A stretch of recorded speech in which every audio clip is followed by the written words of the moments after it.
Treksploration. Hello, Trekkies and Treksplorers. And Trekkers? Yeah, they're welcome too. Welcome back to Treksploration. I'm Albie. And I'm Chris. I'm a Trekkie, a Treksplorer, and a Trekker. Yeah, I'm all three. Okay. I'm many. You can be more than one thing, right? I hate infinite diversity and infinite combinations. Right? Idic, all the way. Uh-huh. Okay. This time we're talking about Star Trek The Next Generation episode Haven. It's season 1, episode 11. 11. If you didn't know this, 11 is my favorite number. Aw, 34A is my favorite number. Wow. I can't wait till we get to episode 34A. Yeah, it's pretty good. All right. How you doing, Chris? I'm doing well. It's been a minute, huh? It's been oh my goodness, a little bit of a stretch between episodes here for us.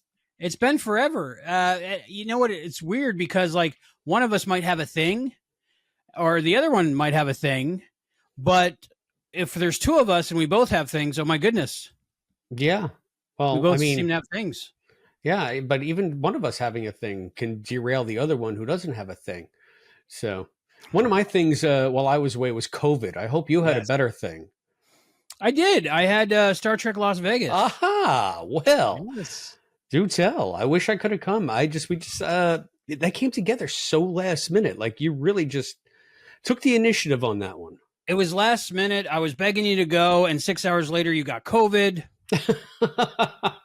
It was not the right week for me to go to Vegas. Let's put it that way. No, I thought if I twisted your arm enough, you might have flew out just to hang out with me for a couple days. But then with the COVID thing, I was like, I'm on my own. Yeah, sorry, man. I'll try not to get a deadly disease next time we have fan stuff to do. hey, you survived though. You're back. I did. Here I am. So, or am I? Or am I? Or am you? Or is that I? Am I a ghost in the machine? Do not light the candle. Yeah, it was very last minute. I was like, I don't know if I'm going to go. Before you got COVID, I had a bad day. I don't know what I had, but it was like a 24-hour something. That's why I couldn't record when we were supposed to record the last time. So I was like, okay, we'll do it tomorrow. And then the next day, it just... Yeah, I mean... Everything.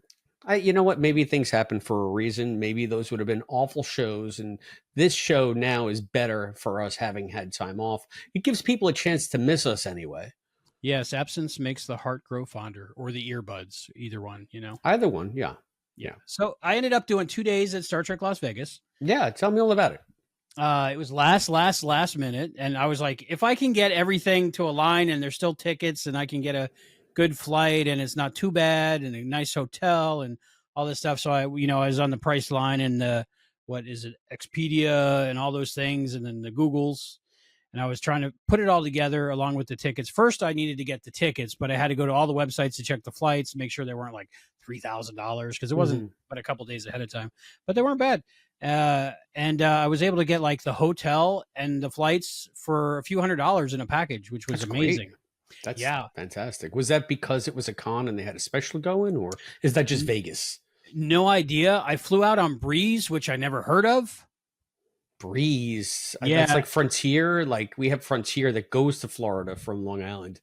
It's like $30 flights, but it wasn't more than $30, but still. It's $30 flights unless you want a seat. And then and then if you're going to bring on a carry-on, that costs money. And then if you want to check a bag, that costs money. And then, if you want to get a flight back, that costs money. And it's anyway, that's what the Frontier is like. And they're notorious for getting you to a place and then canceling the flight back. So then you're left scrambling. So I guess Breeze did you right, huh? It got me there. Luckily, it was like one of the package from the travel website. So coming back, I was on Delta, which was great. Delta was great. I had the video screens. I watched the movie. I watched most of Anyone But You, which I wanted to really watch when it was in the theater, but I just didn't get a chance. Like a rom-com thing, because that's my thing. Yeah. But I was able to watch most of it before I got back home. So I'll have to actually pick a night and watch it for good. So I just went out there I flew out Wednesday night because I had to drop Rennie off at her mom's on Wednesday afternoon. So I flew out Wednesday night. So we have the Con Eve, which was pretty popular. There's a lot of people just hanging at the bar for Con Eve.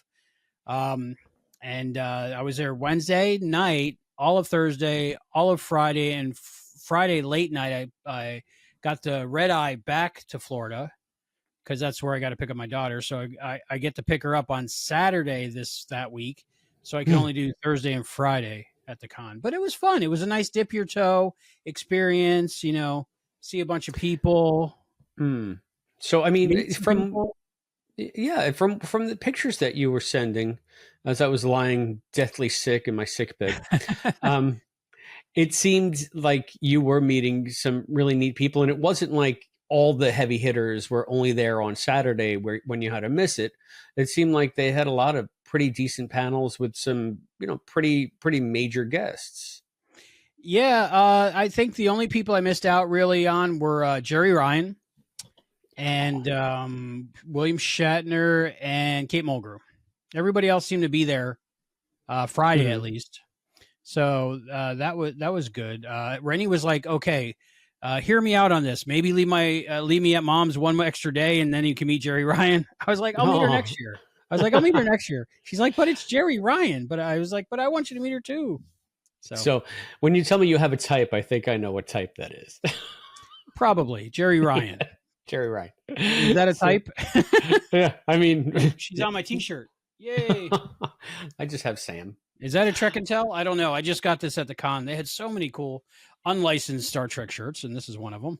There you go. So you got to answer me 2 questions. Yes, Garrett Wang is the answer to the first one. There we go. Yeah, I was going to say of the panels you saw, which one was the most entertaining?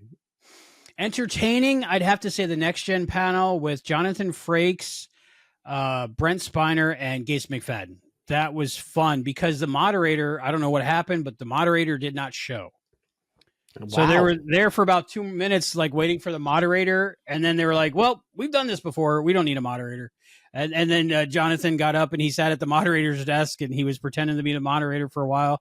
And it was just like them like hanging out in their living room, you know, for an hour, just happened to be in front of thousands of people. But it was great. It was great. Brent was doing the whole Patrick Stewart voice, and it was great. And Gates actually at one point pretended to be Spot. So she was like acting like she's a cat and she was rubbing up against Brent. And I was just like, this is awesome. I'm so glad I came. That's great, man. That's great. So that sounds like a cool panel. What was your favorite non-panel moment? Oh, man. Probably just meeting other Trekkies.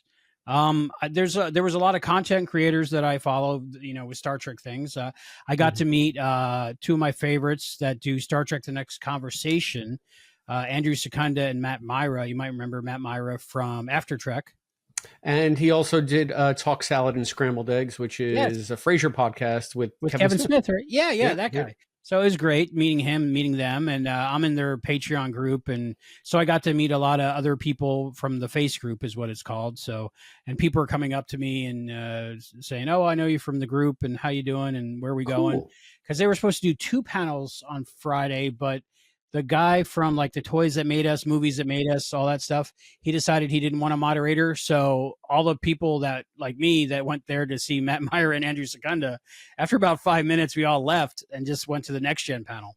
So, okay. Yeah. So that was cool. But they did a panel later. They did the Star Trek Voyager's Writers Room, which was really cool. They had Brandon Braga and a few other writers, maybe 4 or 5, and science advisor from Star Trek Voyager. So it was very writer's room, Star Trek Voyager nerdy, and I filmed it. So hopefully I'll get a chance to upload that somewhere. That's awesome. I'm blanking on there was one of the writers, a female writer that is like she is the Voyager, like I feel like she is the standard bearer for Voyager. Like I think she's even written a couple of Voyager novels. Was it Jerry Taylor? No, I think Jerry Taylor passed away. Yeah, she was one of the first ones on Voyager, I think. But this was Lisa something. Forgive me, I'm not remembering the names. But it was so cool. And, just hanging out with Michael and Denise Okuda.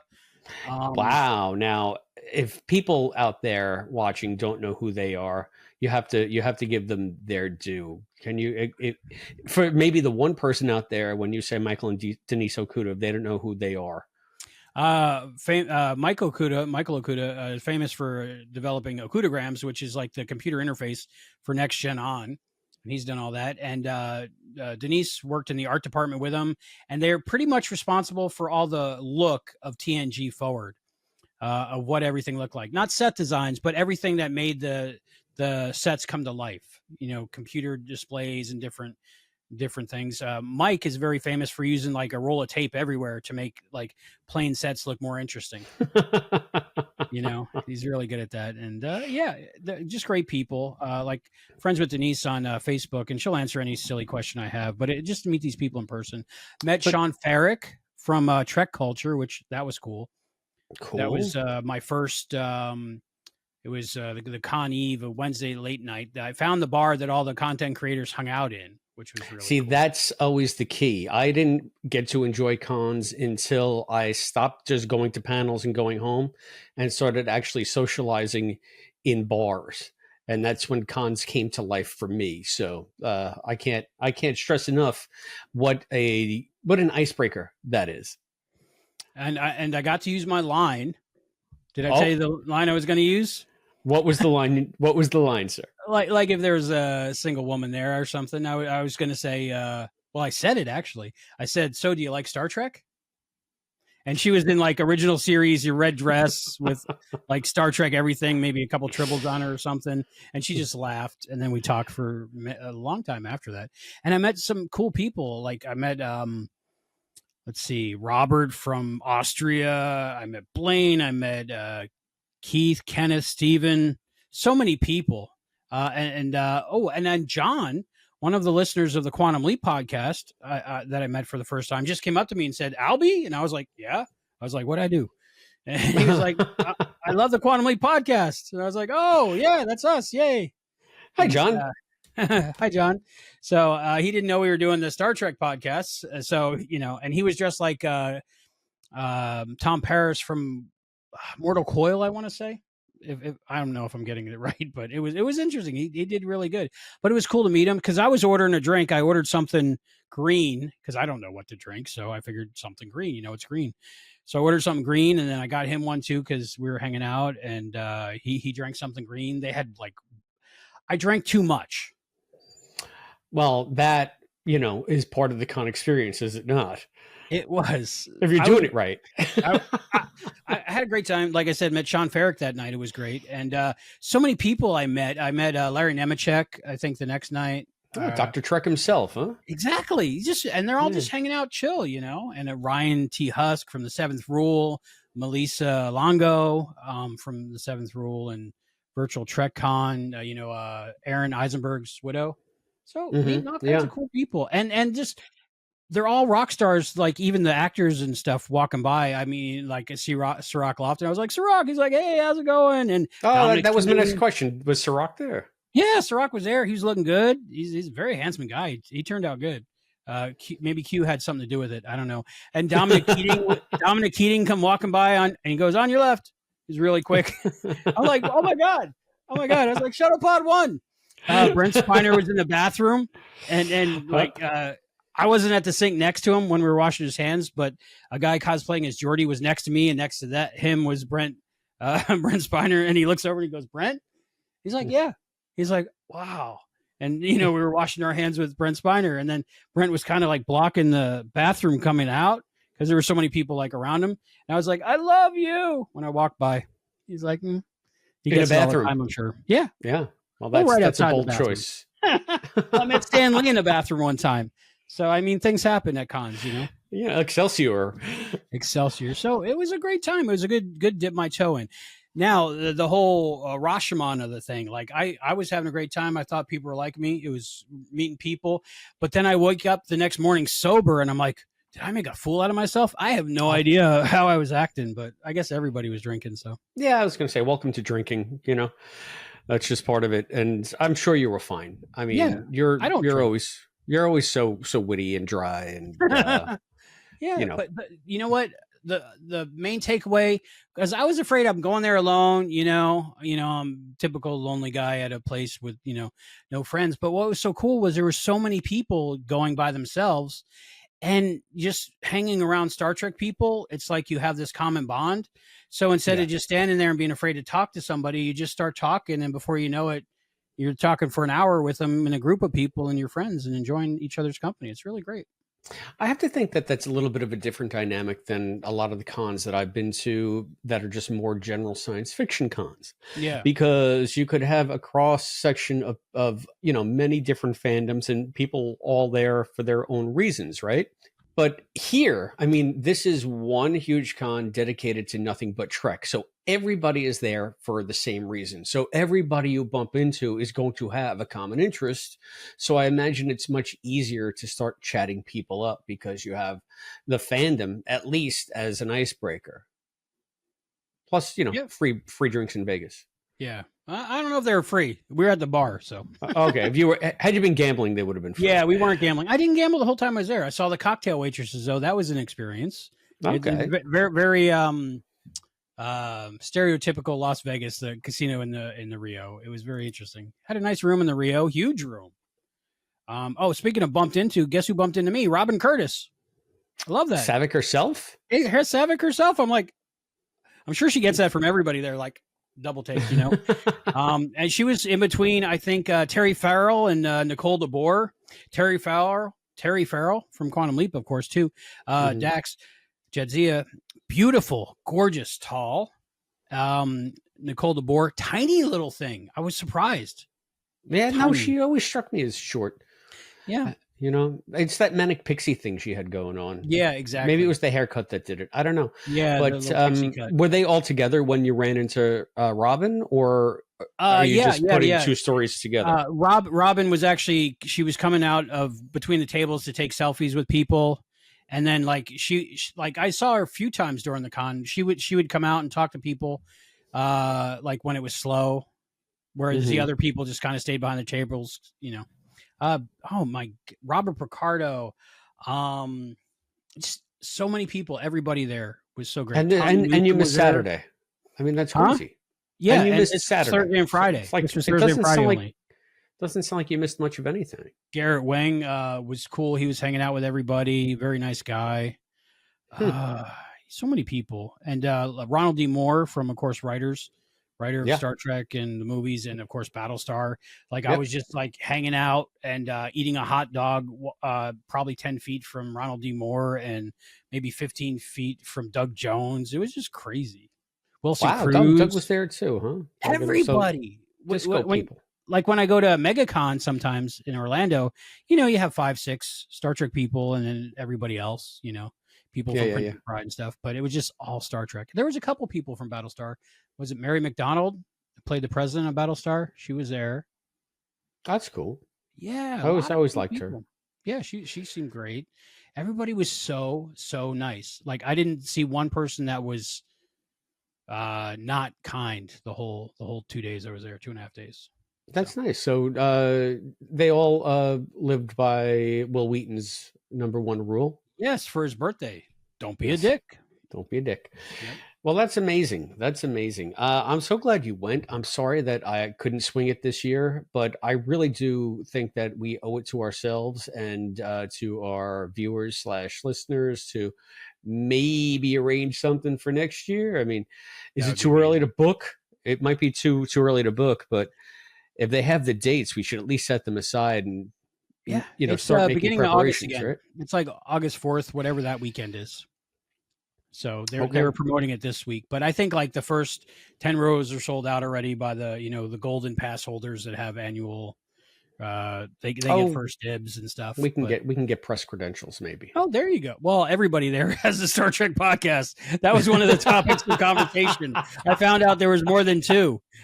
So the thing just became. So tell me about your Star Trek podcast. Oh, what's your Star Trek this podcast? is what makes us stand out, Albie, is we're probably the only 2 middle-aged white guys talking about Star Trek on the entire internet, right? That might be true. That might be true. Wow. Yeah. But I don't think they're going to give us press credentials. Wow. No. But, I can't even get the words out. It's so ludicrous. Yeah, it's funny though. But there was a press section. But when you walk in the main lobby, there was the registration where you had the tickets, and then there was the press line, and both were just as long. So I mean, I don't know. Yeah, no, I hear you. It's funny. It made me think of when we went to go see The Connector with Scott, and we Yeah. were part of, quote, the press. And then I get there, like, Entertainment Tonight's there setting up a camera and everything. And I just got, our rinky dink little microphone, and we're shooting on our phone. And I was just like, yeah, Scott's not going to talk to us. He's got Entertainment Tonight. And that's enough. He'll get what he needs out of that. Speaking of catching up and intentional tangents, as we do, Scott Bakula, meeting Scott Bakula. Yeah, we'll know where to meet him, but we get to do it again soon, right? What's going on next week? Yeah, this is next week for us as we record. Yeah, it's a week from today that I'm leaving. No, it was a week from Thursday. So anyway, I'm flying out on Thursday too, I think. Yeah, we're driving up on Thursday. So to back up, boop. Beep, beep, beep, beep, beep. So it turns out that seeing Scott Bakula twice in 1 year wasn't enough for me, because he is doing a production of Man of La Mancha at a little theater in a place called Portsmouth, New Hampshire. Petersboro. Petersboro. Petersboro? I think it's the Portsmouth Players and in Peters. Anyway, it's New Hampshire. Plus something in New Hampshire. Yep. And it's Peterborough. You're right. Portsmouth is in Maine, I think. Anyway, so being Quantum Leap fans, for the Quantum Leap fans out there, you already know this, but one of the key moments that Scott got to sing and perform in Quantum Leap was an episode where they were doing Man of La Mancha. So I am Don Quixote, Lord of La Mancha. I go. I think that I am not a musical theater guy, as you all know, but I think that opened my eyes to the fact that I could enjoy musical theater if I got to know it, because I saw that episode so many times. I got to love the music, and the medley is also on the soundtrack. Mm-hmm. So I've actually gone to see a local production of that here on the island. It was years ago, because I wanted to see the play. Yeah. So now to hear Scott, do his thing is going to be somewhat surreal, I think, because it's a real life Quantum Leap episode. That's what I'm thinking. You can think that Al is right there next to him. We just can't see him. Yeah, right. But we wouldn't be able to see him anyway. So. It'd be hard to get closer. I mean, we could watch Scott jump off a building in disco clothes. I don't know. with a wig on a wig. The wig wouldn't match his hair anymore, but no. But we're seeing Captain Archer in person. Yeah, so I can't wait for that. It's nice. It's nice to just become a Scott groupie. It's like he's the Grateful Dead, and we're following around. We should sell bowls of spaghetti and homemade jewelry in the parking lot. What do you think? Oh, I'm all for it. I'm really excited. Like when I first heard about it, I was like, oh my goodness, that's so crazy. It couldn't be any better than that. But this is just after the trip to New York City to see him. So, I had spent the year's travel money for that. And then to find this, I'm like, okay.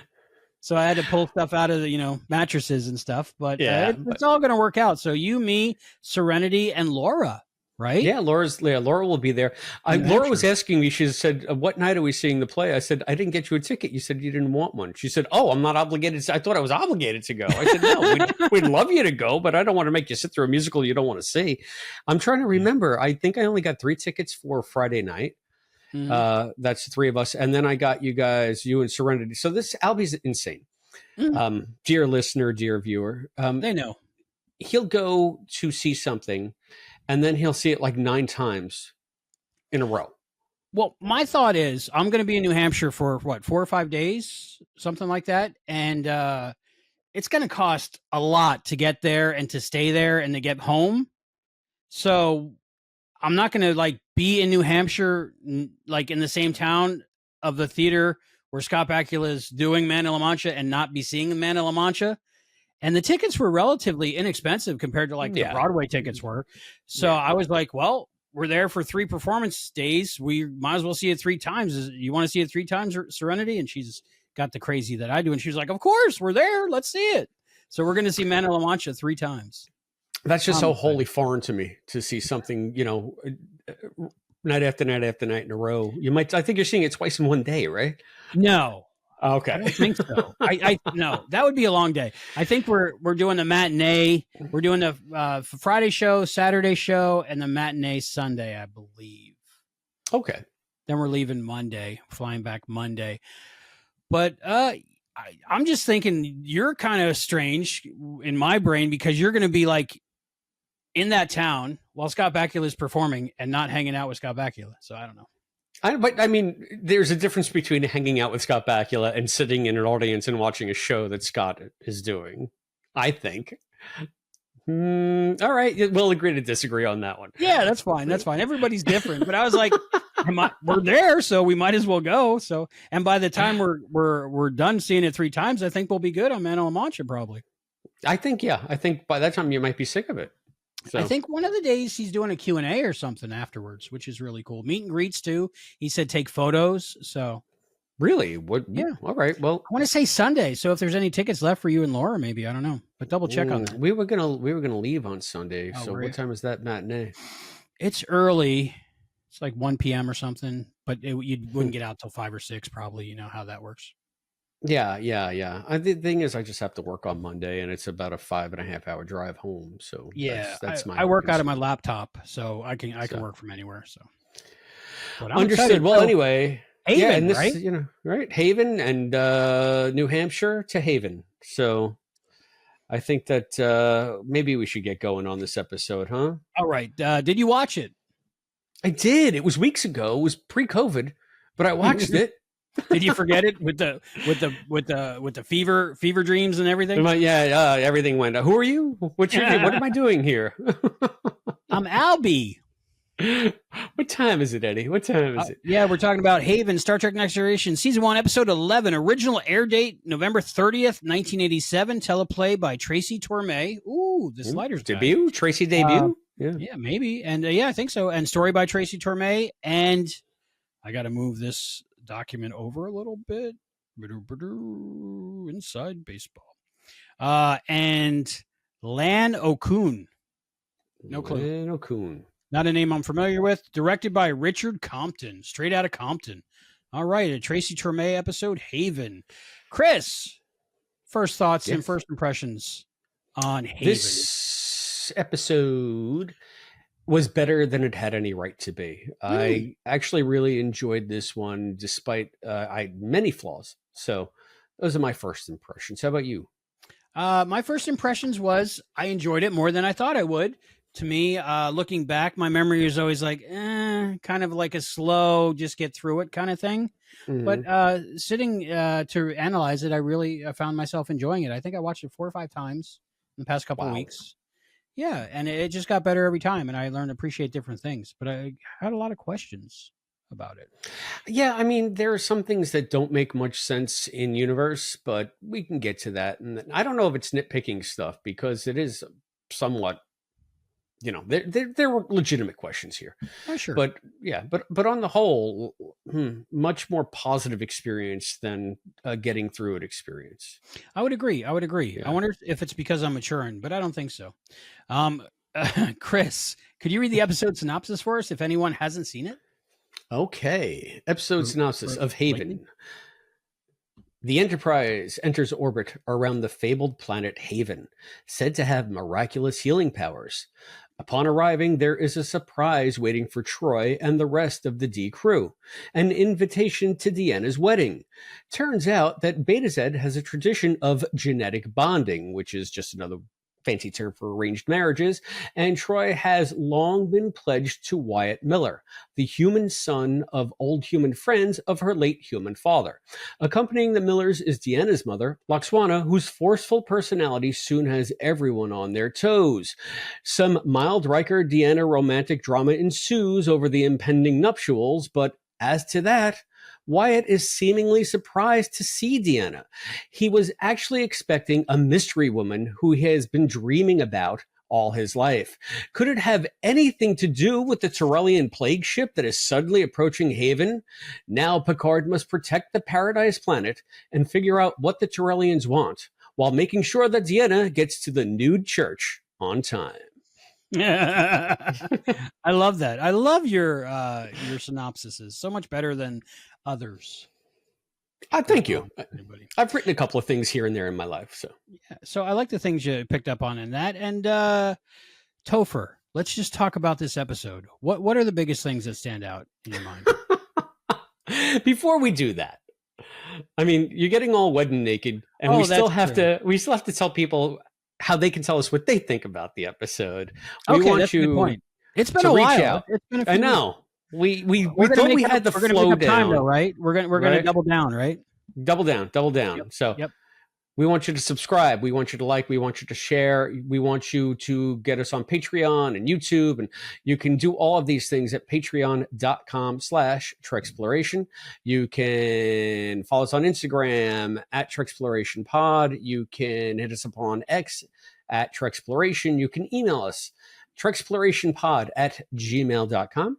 You can call us on the phone at 707-847-6682. And you can drop us a line if you want to drop us some physical media or some mood roses. You can send them to P.O. Box 542, Bayport, New York 11705.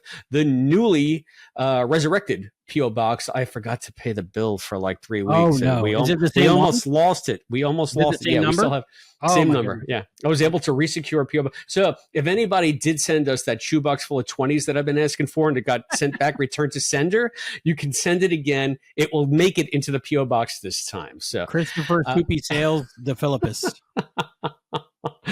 So, I mean, it's nice when we hear from all of our viewers out there, from our listeners out there. And it's even nicer when you come over and join us on our Patreon site. Again, that's patreon.com/Treksploration. You can go there and join our crew of intrepid Treksplorers. Those include our $5 cadet member, Listen Linda, our $17.01 members, Lieutenant Commander Scott Seligman, Lieutenant Commander Cosplay Dad, Lieutenant Commander One of All, Lieutenant Commander Fantasy Fan, and Captain on the Bridge, our $47 member, Captain Charles from Texas. We thank you one and all for your continued support. Sorry about the drought. I was sick. Albie was traveling, but here we are now, and we're shouting you out, and we want to thank you and everybody that's over on the Patreon site for following us and for becoming part of our community. We got some feedback on our last episode. It was so. Let's go back. How many? It was when we were watching Hide and Q. Okay. And our newest patron, Listen Linda, Love her. She kind of took us to task for making fun of the episode. And she writes, I agree that the writing is a bit sloppy, but I love any episode with Q, no matter how silly. Well, Linda, you're in luck because they're only going to get sillier from here on out. As a rule, I will agree with Listen Linda about that because I really do enjoy Q episodes. Anytime I see Q coming up, I get excited. Probably out of all of them, Hide and Q is my least favorite because he's not very Q-y yet. Yeah, I mean, I have to say that maybe Farpoint and Hide and Q are low points for the character for me because the character's more of an idea than a character. And more of just a two-dimensional foil. And I want to say my favorite Q episode would probably be Tapestry. I really loved Tapestry. And I just thought that was Q. That was what Q should be. Oh, you're in such a distinct minority. Tapestry. Nobody likes Tapestry. That hacky episode. They made action figures. I don't know. I know. Tapestry is one of the all-timers, Albie. Is it? Okay. I don't know. I just know what I like. So that's cool to find out. Yeah. But so Tapestry. Yeah. And it's okay. It's no Haven, but it's all right. Oh, so I would agree, Linda. That's true. Cosplay Dad. I know you're not on social media, but you should check out his Facebook. He's become a beekeeper now. Yeah, I see him on Insta. He's got reels where he's showing his bees. Yeah, and really cool. I got to say, Tom, it's something else, man. Yeah, I couldn't do it. I'm too scared. Yeah, I mean, I guess all that honey. Maybe he's making mead. Yeah, ooh, and I can't have honey either way because honey that's worse than anything for me. So we'll see you at the Ren Fair Cosplay Dad with your mead, with your fancy bee mead. So what was Haven really about? There we got arranged marriage in there. We got naked weddings. We got the premiere of Plagues. plagues. Yeah, Yeah. Luoxana. Am I saying I say Loxwana, I always say Luoxana, Luoxana. Luoxana. Yeah. I think I've been saying it wrong for the last 30 years. Luoxana. That was the first name I proposed for Serenity. You know how you with a spouse you Yeah. got to go back and forth on names to finally agree. Yeah. So I started with Luoxana. I didn't think I would ever get Luoxana, but I started way weird, so we could come back to like a center. But it had to be a good Star Trek name. That old we ended gag, up on right? a Firefly name. So that's cool. So I mean, so now I can only think Luoxana, Luoxalpha. Why am I doing all this? Wax the fence, wash the floor, sweep the driveway. I don't know what that is. Yeah. So paint the fence, Tom Sawyer. Paint the fence. You gotta watch that again. Yeah. So I mean, is this? I feel like this is our first real full-fledged Deanna episode, unless I'm forgetting a Deanna episode. No, I think this is Deanna's first focus episode. Really? Yeah. And I think it's nice to see Marina get front and center here. We've seen so much of Gates so far in the first season. She's been so much more of a presence, where I can't really think of anything that Deanna has done besides maybe a few scenes here and there that have been really good. And I know I've said this before, but one of the nicest surprises of my first rewatch of season 1, or really initial watch about a year ago, was how much I liked the Troy character when I didn't think I would. I thought that I would get through the Troy episodes, even though I like her in the new stuff in Picard, I like her in the films and things, but I don't know. I just thought that it would be the character that I would jive with the least. And she turns out to be one that I enjoy the most. So I'm glad that she's got an episode here. I'm kind of confused about some of the themes in it, though. I mean, you said it yourself, arranged marriage. Yeah. So can we dig into that? I mean, it was kind of weird for me because like they said in the episode, the Millers are human. Her father's human, but she's going along with this arranged marriage. And why are the Millers into this arranged marriage? Like, what's in it for them? Why would they, especially now that what is Deanna's dad's name? Do we know? I do not know. I think it's in that book Imzadi, but I haven't read it in a while. Well, regardless, I mean, why would her human father want to genetically bond her to a human family? Why don't they just do like an Earth wedding? I could understand if this was a sort of like a Betazoid family that had high social standing, because Luoxana is always just like keeper of the 9 rings and the sacred chalice, and there's obviously some kind of social hierarchy going on there. Yeah, like tradition, kind of like I guess the King and Queen of England kind of stuff. Yeah, where it's not official, but they still do the things. But why not? They're human. Yeah, why not just write the Millers as Beta Z and Wyatt Miller as Beta Z? I mean, it could have worked out just the same, right? I guess. I mean, maybe this is the only thing I can think of, is to give the character Wyatt an out. Maybe he's going along with it because of his parents, and had it been like more of a Beta Z thing, he might have felt more obligated.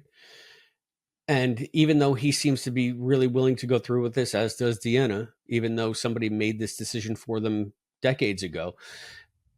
Well, okay, but I'm human, and spoiler, here's the girl of my dreams, literally. So see ya. And it's not going to cause them any social standing on Beta. And this is all just like headcanon stuff, because it doesn't even come up in the episode. It doesn't go into over explaining. It just is what it is, basically. And we're meant to fill in the blanks, I think. What I liked about that whole situation was Picard in this episode. He wasn't judgmental at all. He wasn't commenting or picking a side or anything out loud. He was very cordial with everybody and understanding of everybody's customs. But we did get that like one moment on the bridge where we get his inner monologue, if not a captain's log, about he wishes he could say something, but he didn't. So interesting. I thought that was interesting too. I mean, he took all of this news in such stride, and he didn't even express shock at first. He expressed like happiness, like, oh, good for you, even though this is coming out of the blue. And here's one of the questions I have about this episode. It starts with them going into orbit around Haven because they need a vacation. They need shore leave, right? And they're talking about the mystical healing properties of Haven and the legends about it. And I think Picard says something really neat. He says, legends are the spice of the galaxy because they sometimes come true. And so you think like this is going to be about this mystical healing planet. And then all of a sudden, an unknown object, they want to beam up this object to the Enterprise. It's an unknown object. And Yor's like, yeah, go ahead. What? It could be a bomb. It could be anthrax. They have no idea what it is. There might be part of the transporter scan to make sure, check for, batteries or anything dangerous, liquids.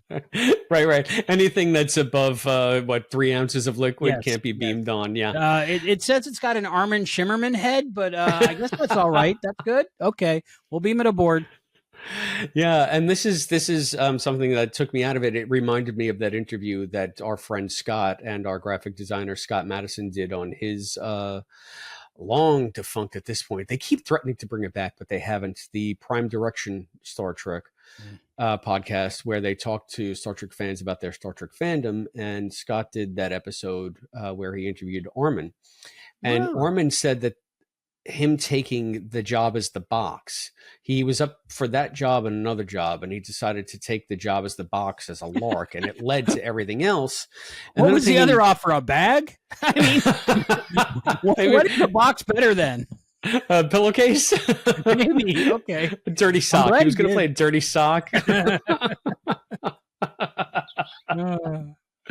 Yeah, I don't know, but then it because when you first started with the rundowns, we would talk about airing order and production order, and I kind of took that out of there because nobody gives a shit.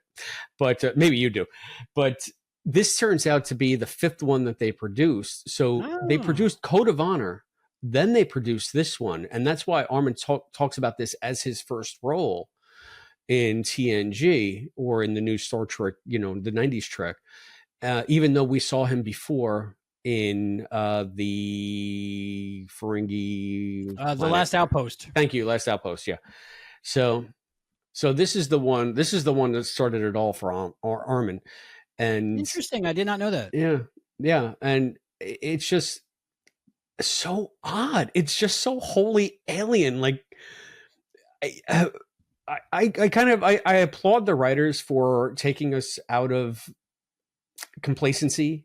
You get this thing that is just so ridiculously over the top, and then Armin is just like hamming it up, and then he poops out jewels all over the transporter pad. I mean, this is supposed to be the post-scarcity Star Trek moneyless environment, but it's a box tradition, I think. It's a treasure box, right? It's the dowry, I guess. I don't know. Yeah, and can we say it's like not really a good box if it opens on the bottom front?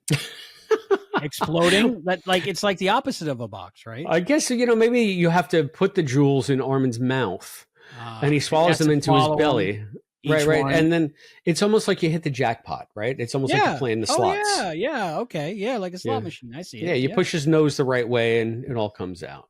I don't know. At the end, they're just like, keep it. You might need it one day. What the heck is she going to need that for? It'd be cool if it was in like season 7 and you see it in Deanna's quarters, just with a tabletop over it. And it's like malfunctioning and the box has gone mad. The box has just gone crazy. Shooting jewels at people. What did the box evolve to in Genesis? Kill me! Evolved to? Yeah. Kill me! I'm in this box. I am the box. Oh man! So I didn't see Armin this weekend. He was there Saturday, Sunday, I think. But I saw Max, and I saw Chase. Cool. They were all over the place and such great people. Chase was everywhere. It was great.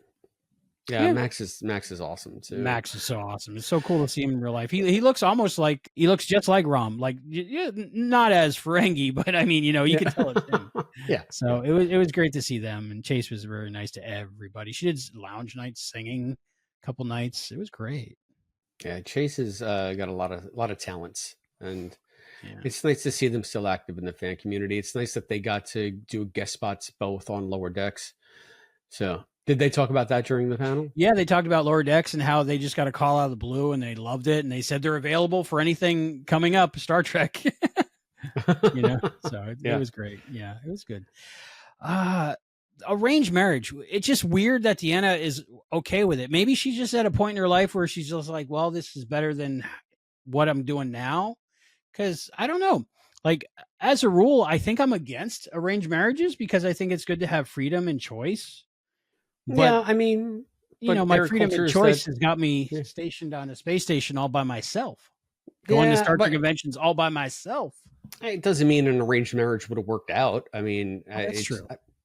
I find it very interesting that they bring this up. It's almost, I guess we've seen this before with Spock and T'Pring. T'Pring, yeah. Yeah, so it's not an alien concept in the Federation for member worlds to have something like this. Maybe that's why Picard took it in such stride. It's just that it seemed to come out of the blue from Deanna. Like, what were these people doing on Haven? They were just supposed to be there for shore leave, the Enterprise D. And then all of a sudden, it's like the whole wedding party is down on Haven saying, surprise, Deanna. I don't think that they were going there to meet up with them. There was no indication of that given. Just this strange box comes beaming up. And then, it's time to get married. It's time to fulfill your ancient pledge. I never even looked into it, thought about it that much. I just assumed they were there to pick up the Wyatts. But now that you say it out loud, yeah, that's weird. Yeah, it's because it took everybody by surprise. Yeah, exactly. So, I mean, that to me is one of the clunkier aspects of the episode because there was just no real introduction, just so that you could have a tease, like a surprise for the tease, right? And then it goes. And the Lwaxana were both on Haven. Yeah, Why? And Wyatt. Why? They were going to ambush Deanna? Another question I have is, if Deanna knows that she is betrothed basically since age 9 or whatever to Wyatt, why would she even start a relationship with Will or anybody if she knows that if she's eventually going to have to be called to account for this custom? My thought on that was, since Wyatt was human, she figured they probably just forgot about it and it was a thing. Like, she knew about it, but she never thought it would actually happen, and that's why she had that reaction when it was first happening. She was like in panic mode, like starting to like tear up and freak out that it was actually going to happen. But what if Will and Deanna had never broken up? I mean, I know it's for the convenience of the story that they have, but it just a lot of logical inconsistencies there. Well, this episode was a good showcase of the Will and Deanna relationship too, which I enjoyed because the Imzadi thing, and to me they're like the Ross and Rachel of Star Trek: The Next Generation, and I like the relationship, and I really hope those two kids end up together. Those two crazy kids. I got a good feeling about those two crazy kids. I'm so scared for them, but I think they're gonna make it.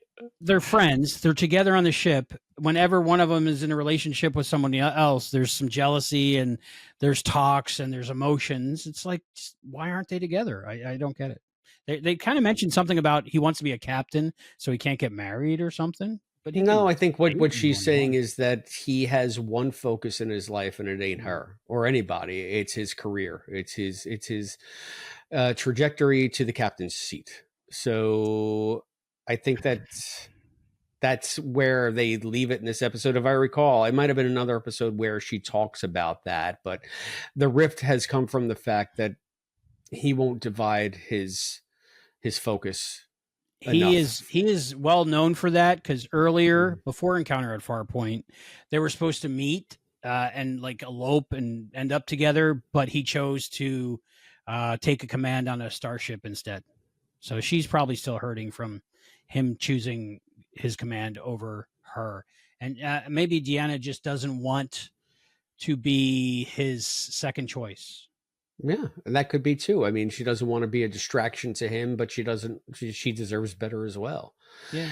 Is that part with the elopement and all that stuff in the Imzadi book? Is that like beta material that you get a chance to read it yet? I mean, here it is. Still wrapped up. You would have enjoyed it episode even more, I think. Yeah, you know what? It occurred to me that I should have probably read it before I watched the episode, but there are a couple of good Will and Deanna episodes to Oh come in yeah, this season, so yeah. I think that I'll have a chance before to flesh it out. I mean, when I first got that book, I was just like, well, that's nice. I would have just taken it out of the library. I don't know that I need to own it, but it'll look good on the shelf. And I never thought I'd be interested, quite frankly, in reading about Will and Deanna's backstory, but I'm getting more and more interested in it. So For me, it's one of those books where after you read it, it's part of your story, and you want to keep it and hold on to it forever. I just want to keep you and hold on to you forever. Is that wrong? Deal. I'll give you the coordinates to my space station. All right. Don't you're moving to now. You're suffocating me. I know, just to visit. You don't have to move in yet. Just to visit. I'll order pizza. It's space pizza, so it'll be cold by the time it gets here. But I got a rehydrator. Huh? Yeah. Oh, that's cool. And the tipping you got to do. Oh my goodness. Holy crap. Yeah, it's a lot. Just the service fee alone for the gas. I like meeting Luoxana. I like the whole Will and Deanna thing. The Wyatt and the girl that he's been dreaming about forever, and that thing was kind of weird for me. Yeah, there's a lot to unpack there. I mean, we're talking about Wyatt and the girl. We're talking about Luoxana. Do you want to focus on Wyatt first? You want to focus on Nigel first? The actor who played him seemed pretty good. He was good at what he was given. Yeah, that was Robert Knepper. Okay. Knepper. Yeah, I would think like Knepper. Good job like on that. Yeah. So Robert was good, and that was the other thing that I liked about this, that they never set Wyatt up as any kind of foil for Will. He's just like a decent dude. Yeah. And he is as at sea about this as Deanna. I like the fact that he is taken aback because he's been expecting this blonde woman that he's been drawing. Another really clunky aspect of this episode, because he's not Beta Z. So where is this communication coming from? They kind of, Luoxana has a really good scene late in the episode where she kind of explains how maybe it happened, but it's so woo-woo. And if he's not a Betazoid or Beta Z, I know I'm probably saying it wrong. Which one is it? Betazoid or Beta Z? The Betazoid is the planet.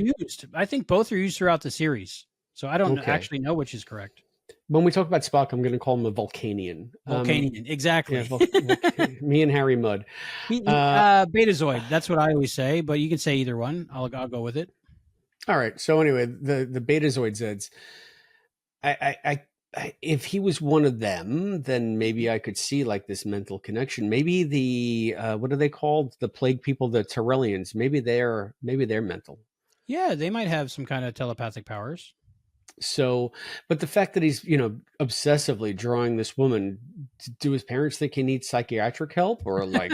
I mean, I'm thinking that might have been like part of the motivation for the Millers to meet up with Deanna and do the marriage thing, because he was convinced that it was Deanna that was putting the images in his mind. So he might have twisted his parents' arms to go with the arranged marriage thing, I'm thinking. And then the disappointment when he finds out it's not her. I don't know. But he seemed to want to go along with it anyway, which I don't blame him. I mean, Marina Sirtis.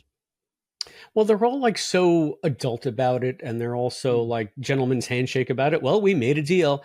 It's so nonchalant for both of them. They just come to accept it, I think, a little too easily.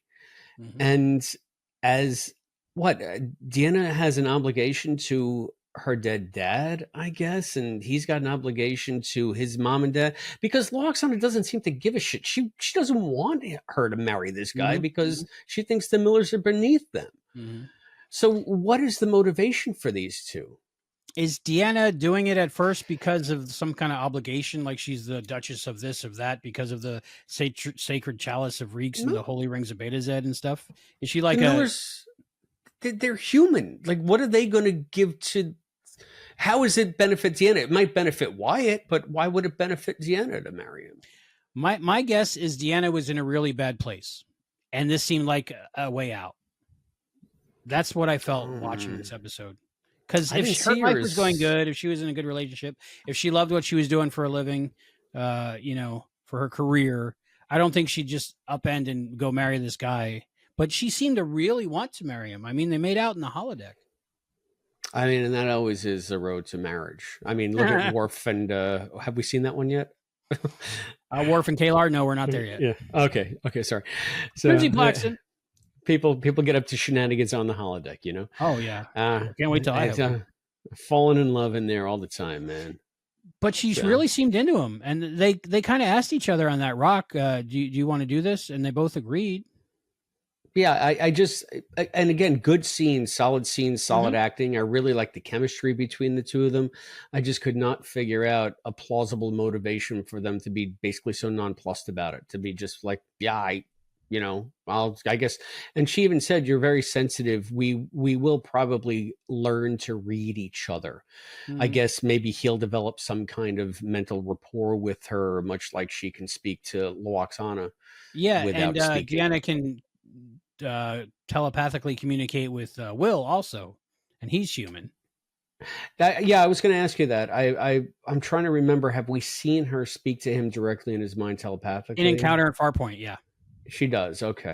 When they first meet again on the bridge. Do you remember what I taught you? Can you still read my mind? That thing. Yeah, right. Oh, that's right. Because I was thinking about Lois Lane flying with Superman, singing that song is a Barbra Streisand.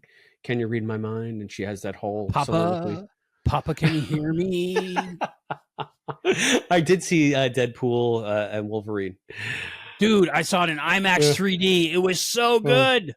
Yeah, the 3D was amazing. If you got an IMAX around your town, check it out. We have Limax. I don't think I'd have to go to the city to see an IMAX. IMAX 3D was amazing. All the bones coming at you, the adamantium bones and the snow, and just everything was meant for 3D. It was really amazing. I'm glad we watched it in 3D.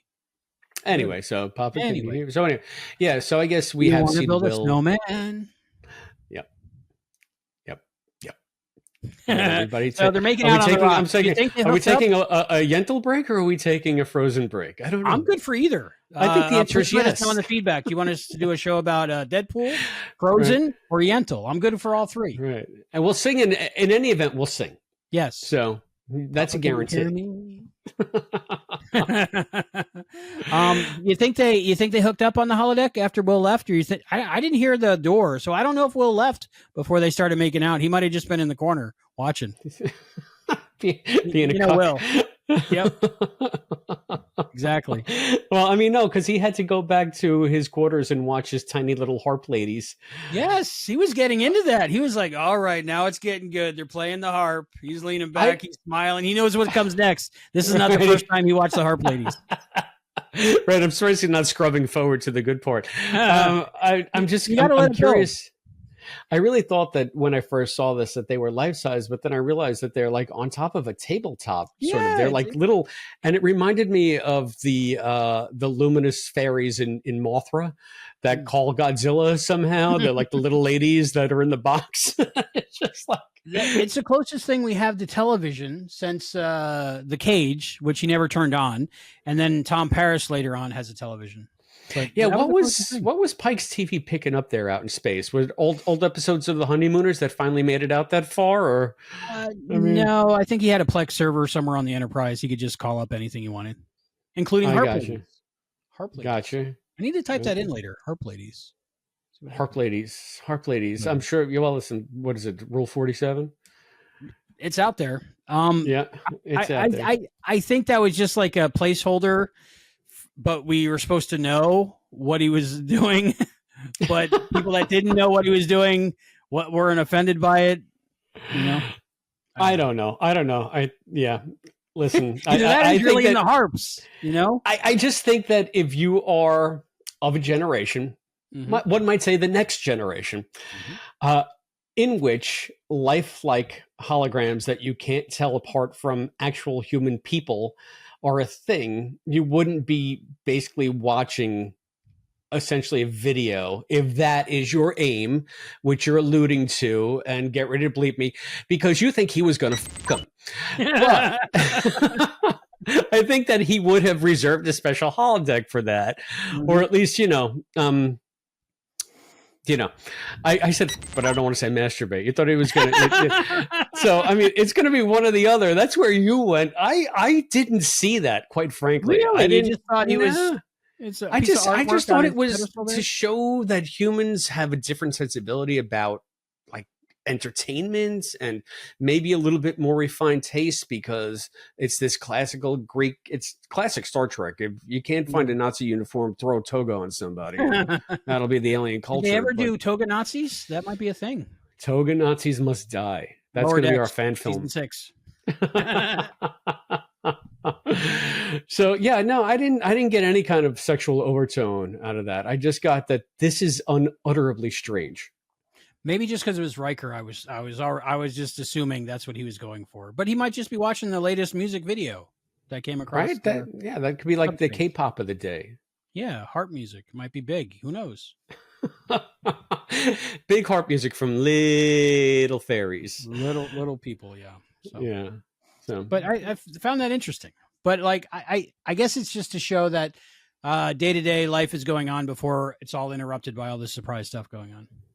yeah, yeah. I mean, I for all that, that's why I said at the top, like this episode had was better than it had any right to be, Mhm.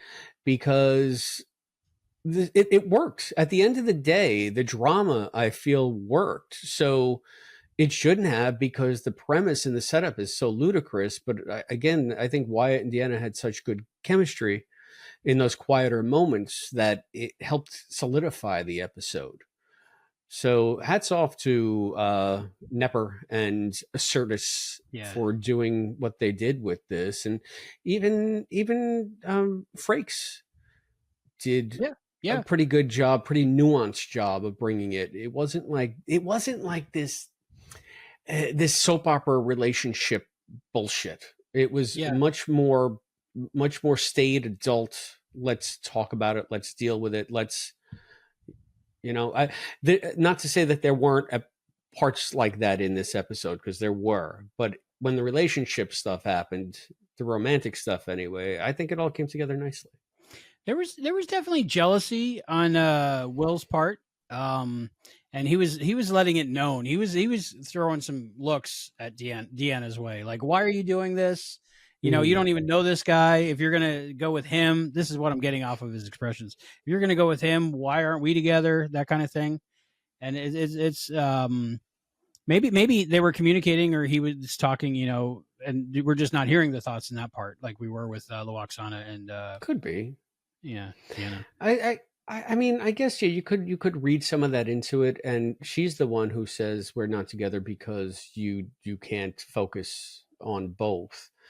But he doesn't exactly deny it or fight for her either. So if he's going to Yeah. give like a sulky look, that's one thing. But if he was really interested, if he was really bummed about it, I think that we would have seen maybe some kind of, maybe not confrontation with Wyatt, because humans are evolved past all that nonsense, but at least some kind of earnest heart to heart with the Annabelle, please, what about us, or something like that. But we didn't get any of that. If anything was missing in this episode, maybe it is that conversation about what about us. Yeah, I mean, they had plenty of, maybe it's stronger for that because Will and Deanna have known each other for so long. They both know where they're at this point, both in terms of their relationship and in terms of their individual lives. That it could be a conversation they've already had, and it's just it's stuff that's been put to bed. I can honestly see that. Like, I have a bestie that we were engaged for years, but we've moved away from that, and we're very good friends.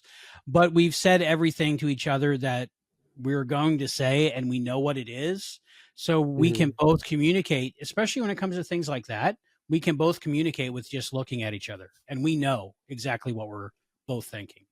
So I think in that way they did really good with this episode on that. Yeah. Now that I think about it, I like that interpretation a lot better, because I think about my relationship with my wife, and there are Your times gorgeous when wife. we don't. Yeah. Your gorgeous wife. Stop it. Stop it. You're a lucky man, sir. I know I am. I gotta say though, we've been together so long, sometimes all it takes is a look, or we don't even have to acknowledge something. We just know.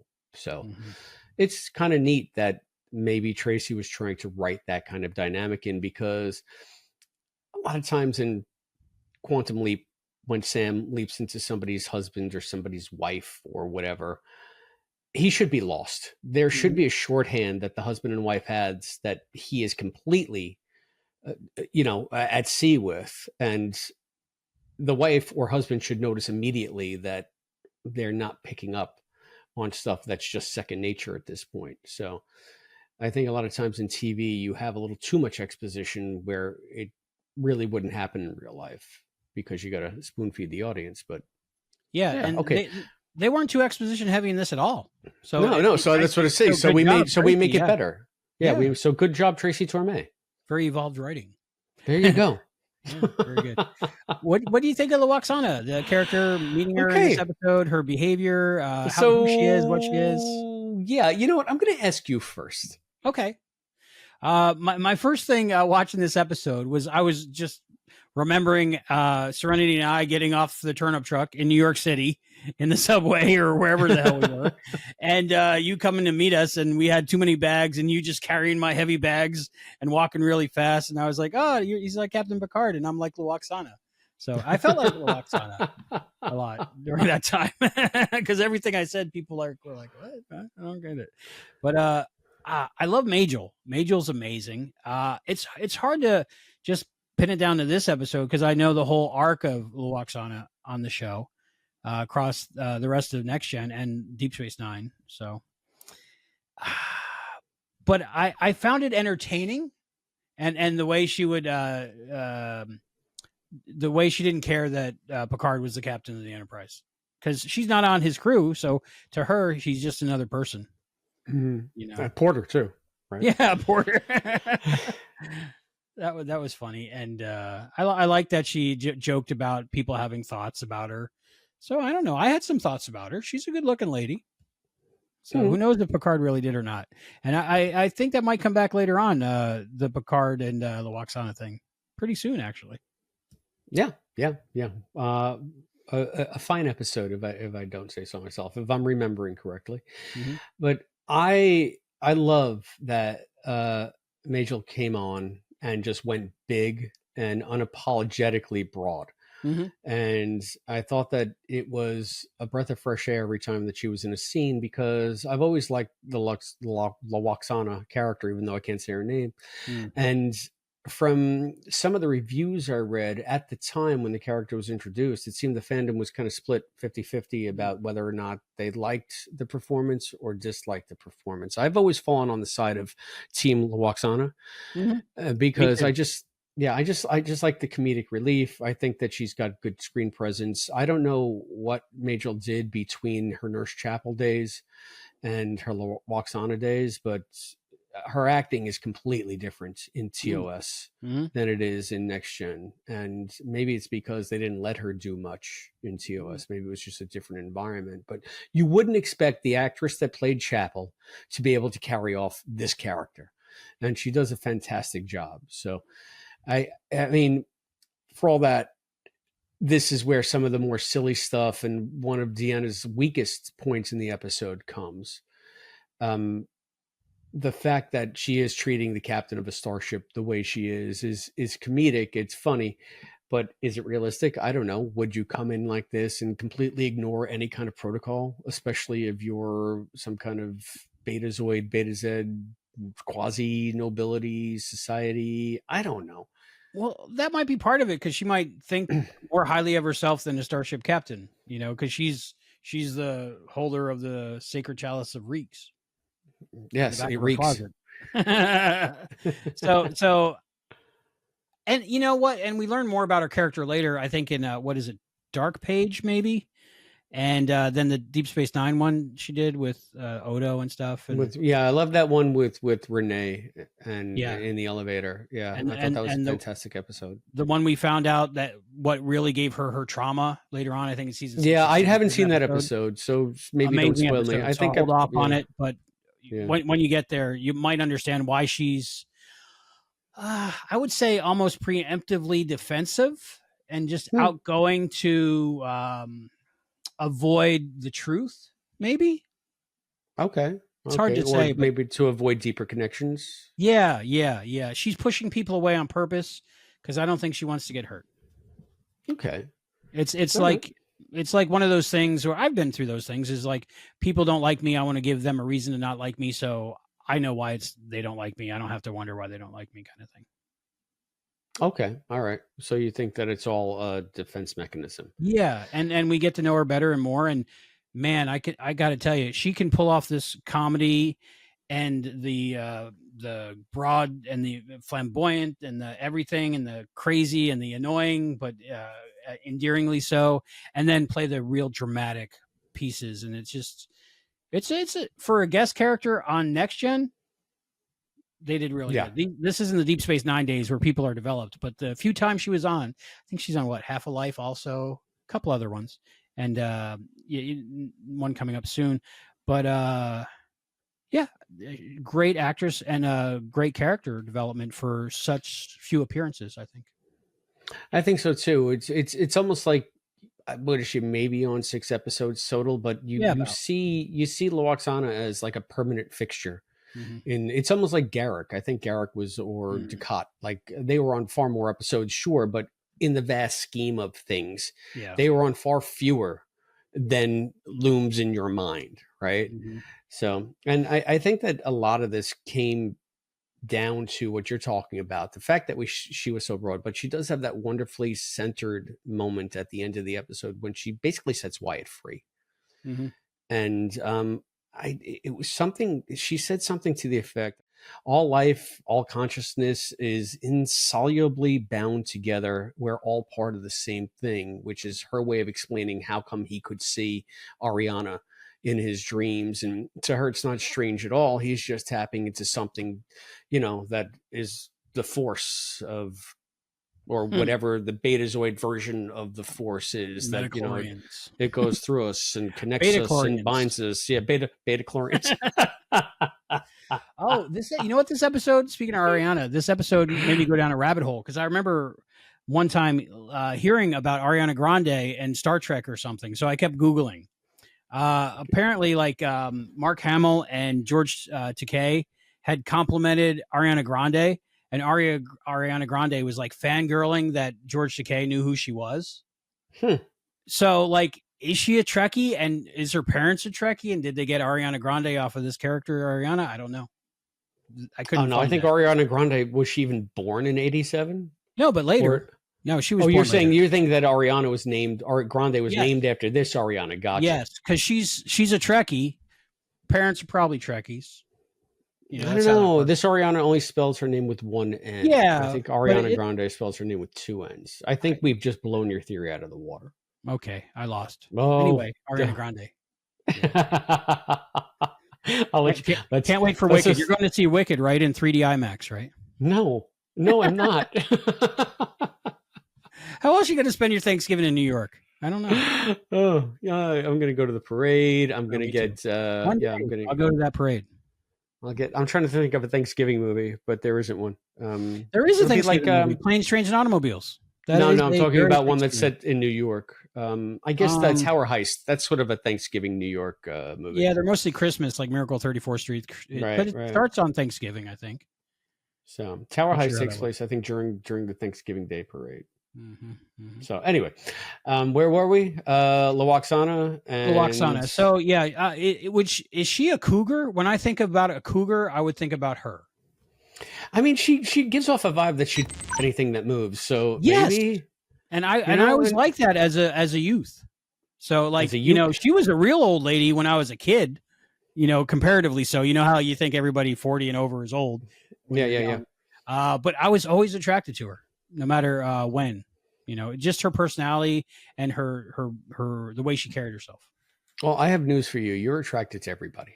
So this might be true. I don't mean to disparage what you're saying, but it's just like I have yet to see a woman come on screen where you're not like, oh, she's pretty. I mean, Ariana in this episode, not my type. Oh, okay. Not my type. Is Majel? She's not my type. Is Majel wearing black contacts? I think so. Yeah, I think she is. Yeah, because those are not her natural eyes. Gotcha. Yeah. All right. I mean, As an introduction to a recurring character, I think this one did well. The only thing that I really didn't like is that she was being purposely disruptive during the rehearsal dinner for all intents and purposes, And which led to a lot why? of great data stuff. Yeah, she's just being an asshole to be an asshole. And what I think is the biggest disservice of this episode happens to Deanna, happens to Marina, because she has to throw a tantrum and run out of the room crying or whatever.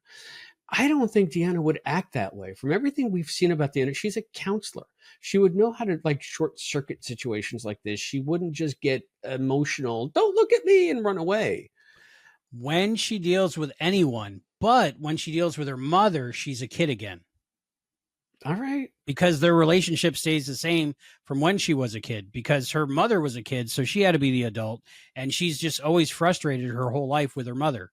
And every time something like this happens, she just loses it because she can't control herself like she can with everyone else, I think. Okay, I'll buy that. It short circuits her. Yeah. So yeah, like, all of her. We all have things that take us back to our, our immature selves. I think we all have certain. Yeah, I'm guilty of that. And I think her mother is her trigger. I would say definitely. I loved when she walked out and she just hit that bell and flung across the room. I mean, so why did Luoxana and the Millers have this problem with each other? Well, like, what was going on? Was there an underlying thing that I wasn't aware of, or I didn't? No, that's again, I don't understand why when the Miller said we want to consummate this thing, Luoxana didn't just say, go scratch. You're not even Betazed. You're human friends of my human husbands who, for whatever reason, thought that this would be something that was copacetic. It's not even, it's like cultural appropriation. And why should we be beholden to it? Because what? Because my husband said something? Well, he's long dead. I don't see Luoxana as being someone that would consider herself trapped in an arrangement that didn't suit her just because her husband was involved somehow in the past. Unless this is such a tried and true and inviolable tradition on Betazed that she feels duty bound just because of her culture to go through it, even though she verbally and vocally doesn't like it. Maybe on Betazed, it's like the norm. Like all marriages are arranged and it's just the thing. So they're not even thinking about it as much. Just taking it for granted. But I think if Deanna said, I don't want to do this, Mom, she wouldn't make her or try to persuade her. And that was the other thing. It seemed to me like either one of them were free to back out at any moment. Yeah. Yet they decide not to. Well, they were attracted to each other. I know that. And I don't know. It's Wyatt did have he had great Bon Jovi hair. So. Yeah, he did. To me, the I'm filling in the blanks in my head canon that Deanna was just not happy, and she thought maybe this is the change she needed. Yeah, I don't see it. I just don't see it. But yeah, whatever gets you through the episode, I guess, right? I'm trying to think. Yeah, because I mean, she dates here and there, but just the fact that she was just like, don't know who this guy is, and the next day, or actually the same day, I think she says, I've only felt this way about one other person. And you know who he is? He's behind that hollow rock, leering at us, spying, watching. There was no sound of the door, so I don't know what happened. I don't know. Yeah, I don't know. Well, I mean, yeah, that will be forever a mystery to me in the episode. Mm-hmm. But again, we've already discussed that, and I liked what came out of it anyway. So. Maybe I'm reading into it because I think at this point in my life, if somebody came up to me and said you were promised to somebody and she was beautiful, at this point I would say yes because But what if she was a Nazi in a toga? I would say no. See, although that blonde Nazi from that one episode of original series, but she was like a mole. She was like an agent provocateur. Right. Maybe that's why I don't dislike her because she was on the side of good, the side of the sun. Yes. Yes. So maybe she wasn't on the side of good. Maybe they were both bad sides. There were both bad people on both sides. That's what it was. I don't know. Hey, how about that plague ship? Yeah, that was weird, right? I've dreamt about a woman many times that I've never seen or met, but she seems to be like the placeholder in my dreams when I go on adventures and stuff and do weird things in my dreams. Like the last dream I had about her, I think I took her to a seafood restaurant on a floating dock, and we had dinner, and then we walked along the beach, and then I woke up. Now I don't eat seafood, so I don't know what that was about. I mean, is this real? Like you have dreams like that, or that lucid and that? Oh yeah, Specific. yeah. And like when I was a kid, probably the influence of media in the 80s, 90s. But like I used to have credits in the end of my dreams. Like I couldn't read them because that part of my brain can't read or do math while I'm sleeping. But like credits used to roll with music. Are you very sure you're not a crazy person? No, I have to ask this. No, not at all. But I have no frame of reference. I've always been me, so I have no idea. Yeah, no, my dreams are just a haphazard jumbled mess if I remember them at all. So there's no such thing as like recurring themes or continuity or anything. It's just images. I'm sure things happen in some kind of weird dream logic, but it's been, I could count on one hand the amount of times when I've woken up from a dream and remembered specific Really? sequences. Oh, Yeah. I lucid dream all the time. It's weird. One of my weirdest ones was I was playing basketball. I don't play sports. I don't know sports, but I was like playing a pickup game and like white man can't jump kind of thing, or maybe Soul Man or something like that. Mhm. And it was like an 80s, 90s, and we were playing basketball. And this guy was trying to convince me that the whole universe was a simulation. And my argument was, no one could simulate this. Look at this. This is so real. Look at this. It's so real. How could somebody simulate that butterfly and different things? And then I woke up. My mind was blown. I was like, I don't know what's going on anymore. It's because you were in a simulation. Right. And then you woke up to your current simulation. I know you're fairly convinced that we're in a simulation now. I think we went all through this during the last bonus episode, didn't we? I'd say a 30% chance simulation, maybe. All right.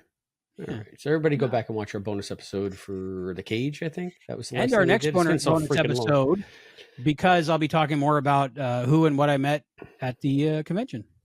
Dun, dun, dun. Things to come. I could see dreaming about a certain girl, and then since he's betrothed to a telepath, that he probably just assumed.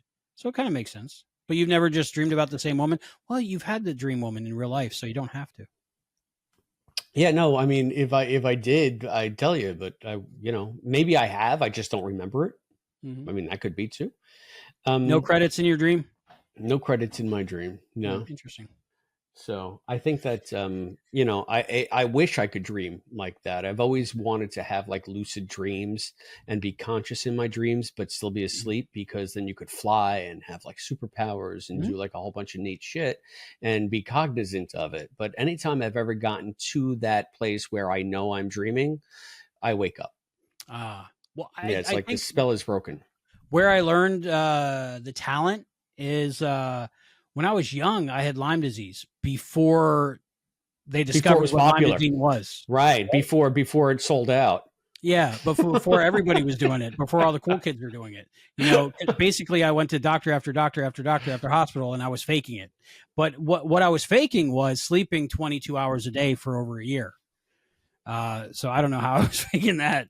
But then my mom kept taking me to different doctors, and they finally discovered what it was, and it all lined up, and they were able to help me. But for that year or so, I slept most of the year. So I think that's why I developed my skills. Gotcha. So that's how you got your mutant abilities. Yeah. X-Men. That's why now you have to live in a space station above the Earth. It's pretty nice. And if it ever gets too warm from the generators, I just open the window. It's cold in space. Yeah, I've heard that. Nobody can hear you order a pizza. Not at all. And the tip, oh my goodness. And then when they forget the olives on it, I'm like, what do I do now? I just eat it. Yeah. I mean, olives. So Haven was just, it was just there. There's nothing really that happened in Haven. The one shot we get of it is that woman on Haven, right? Trying to communicate, saying, stay away. Yeah, and that's the other thing. Now, so this is another part where the episode falls apart for me. All of a sudden, this plague ship is coming that just so coincidentally has the woman of Wyatt's dreams, when nobody knew that Wyatt was going to be there, not even Deanna. maybe not And they've even been heading Wyatt. there for years at sub warp. Right. But here's the thing. They know they're coming. They sense them from, parsecs away, it's like, and a big part of the tension of the episode is they're getting too close to Haven. The Enterprise is right there. The Enterprise finally takes them into their tractor beam to give the people on Haven some peace of mind that they're not going to come down and destroy their idyllic society with this horrible plague that they engineered. By the way, they didn't look, for people that are plague ridden, they looked great. But they seem to be the ones immune and survived, right? Right. But why didn't Picard just break orbit and go and rendezvous with the plague ship and say, how can we help you? Why was it it was just there because show. They needed some kind of tension, I guess, to end the acts that wasn't relationship stuff. Yeah. And in universe, it made no sense. In reality, it was just ticking clock. Yeah, exactly. It's like, why do you need a ticking clock? I guess maybe you want to introduce who the Tyrellians are and their backstory, but you could do that in any number of ways. You don't have to have a conference in the conference saying, well, how do we stop them? Oh, I don't know. It's like a centuries old pre-warp ship. Maybe we just, park ourselves in front of them. You just got to pop that bubble. You got to pop that bubble. Yeah. It's floating around. It was weird. The one line that I thought was weird in the whole episode was, I think Data says they're traveling here at sub warp. And then Picard was like, oh, sub warp. So they're hours away. If they weren't sub warp, they would be there in a second. Yeah, exactly. So it just seemed weird that they had to point that out. I mean, they had so much time to intercept them, in so many different ways. And I couldn't understand why helping the Trellians was at odds with protecting Haven. It was easily done. Anyway. Wyatt beaming over to help them. I don't know if he would have if his dream woman wasn't there. I think that was a big motivation of it. Obviously, yeah. I think Pulaski would have done it. She would have beamed over just to help him and turned into a blonde lady with a belly button showing. I don't know how that works. So you think that was Catherine? The first Catherine, wasn't that Pulaski's first name, Catherine? Yeah, Catherine Pulaski. Yeah. Yeah.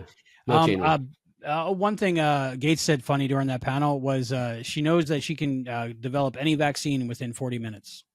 That's true. That's true. So it's true. Good for her.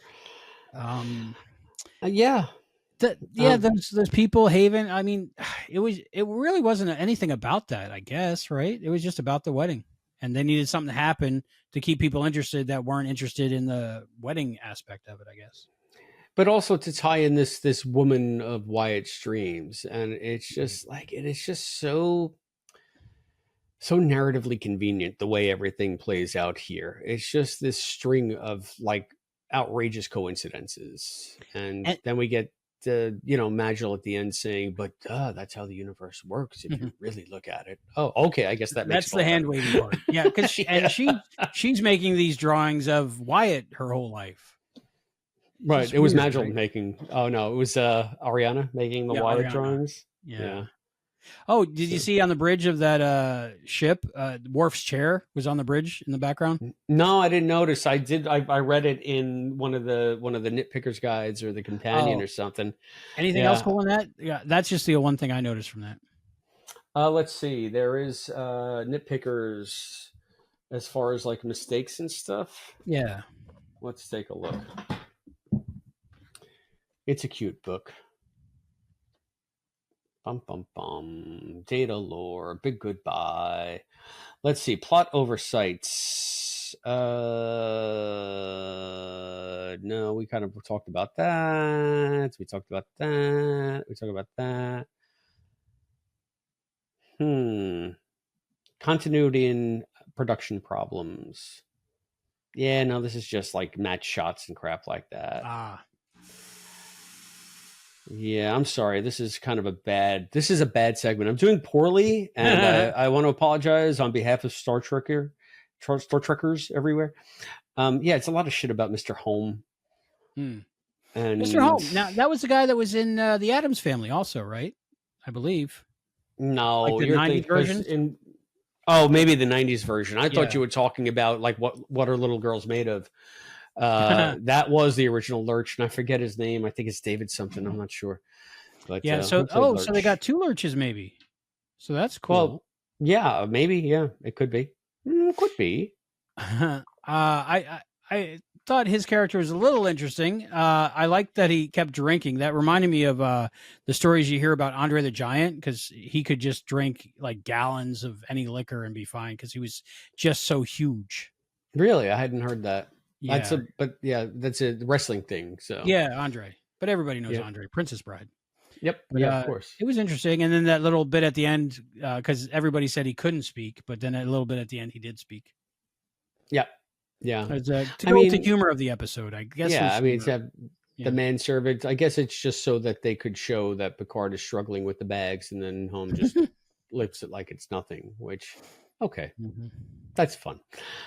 I don't know. It was just. I think it was to give Luoxana more presence, more like her entourage. Yeah, sweeping like just this force, and she's got her people, and she's got her bags, and she's got there should have been a couple more hangers on, right? Like some ladies, like her a press secretary maids. Or something. Right. Like some guy taking a video, doing a a biopic of her. Yep. We're doing a documentary about your life. They probably would have if they did it now. That would have been interesting. I found his character pretty interesting for what he did. I liked the little ding every time she ate a thing of food. That was cute. Yeah, that was annoying. Yeah, I don't know that if you can call the character interesting, but he does stay as anytime you see her, you see him. So I remember popping for him, like going, "Oh, that's him." I think because I was watching the Addams Family, so probably on rewatching because this was before then. So, well, hey, all right. So we got maybe it is double lurches. We'll say, Mr. Holm. Let's see if we can figure out if it was actually him. Mr. Holm, this is the best kind of podcasting. You said people looking stuff up on the internet. I tighten it up. I tighten it up in post. So tighten it up in post. Why don't you? Carol Strukian. Carol Strukian is who played him. So let's see. Carel. There you go. Dutch actor. Movies. Let's see. The Addams Family. Yay. Star Trek got 2 lurches. They got 2 lurches. 2 lurch right. Trek. There we go. Release a box set with just the lurch episodes. The only thing that this lurch is missing is a big stalactite dildo.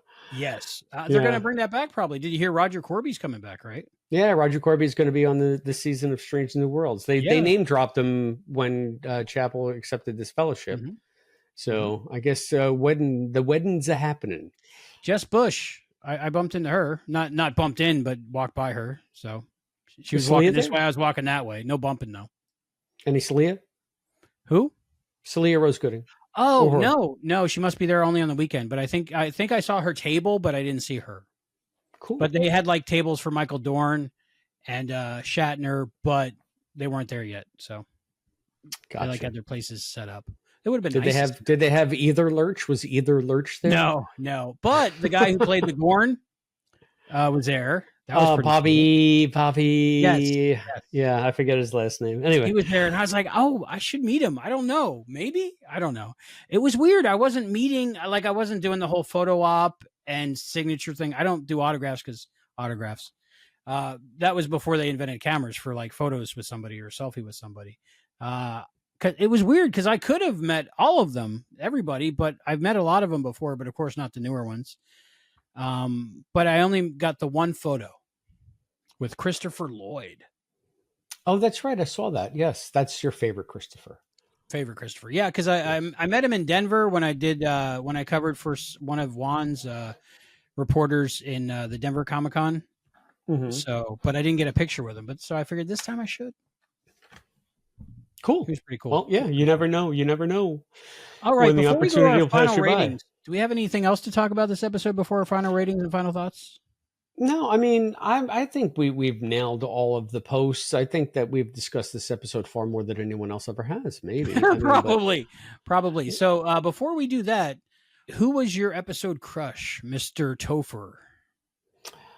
I'm gonna say Marina. I thought that she was really good in this episode, and it's nice to get a Deanna episode. So we'll say Deanna. Nice. I'll go with the obvious one. That was one of my options, but I'm just gonna have to go with the one I had a crush on as a young man, and that's gonna be Majel as Luoxana. Oh, okay. I thought you were gonna say Gates with her hair did. The hair was weird in this episode, right? So much, yeah. It was like we're going to rehearsal dinner. Let's all go to the salon. They did, and Mr. Holm was off, so this new guy was just not knowing what he's doing, and he was hair drying, and he looked up to 70s. Right. So there's a Bolian dude, right? Probably, yeah. Mr. And what I found interesting about that, sorry to tangent again with a tangent and a tangent. I'd say that's what we tangents. Yeah, intentional tangents. But the timing is weird because, when does days pass, when the shifts pass? It's hard to tell because everybody's in uniform most of the time. So you don't know if it's the next day or later that day. But like they were all on the bridge later, and like Yar's hair wasn't all, it was back to normal.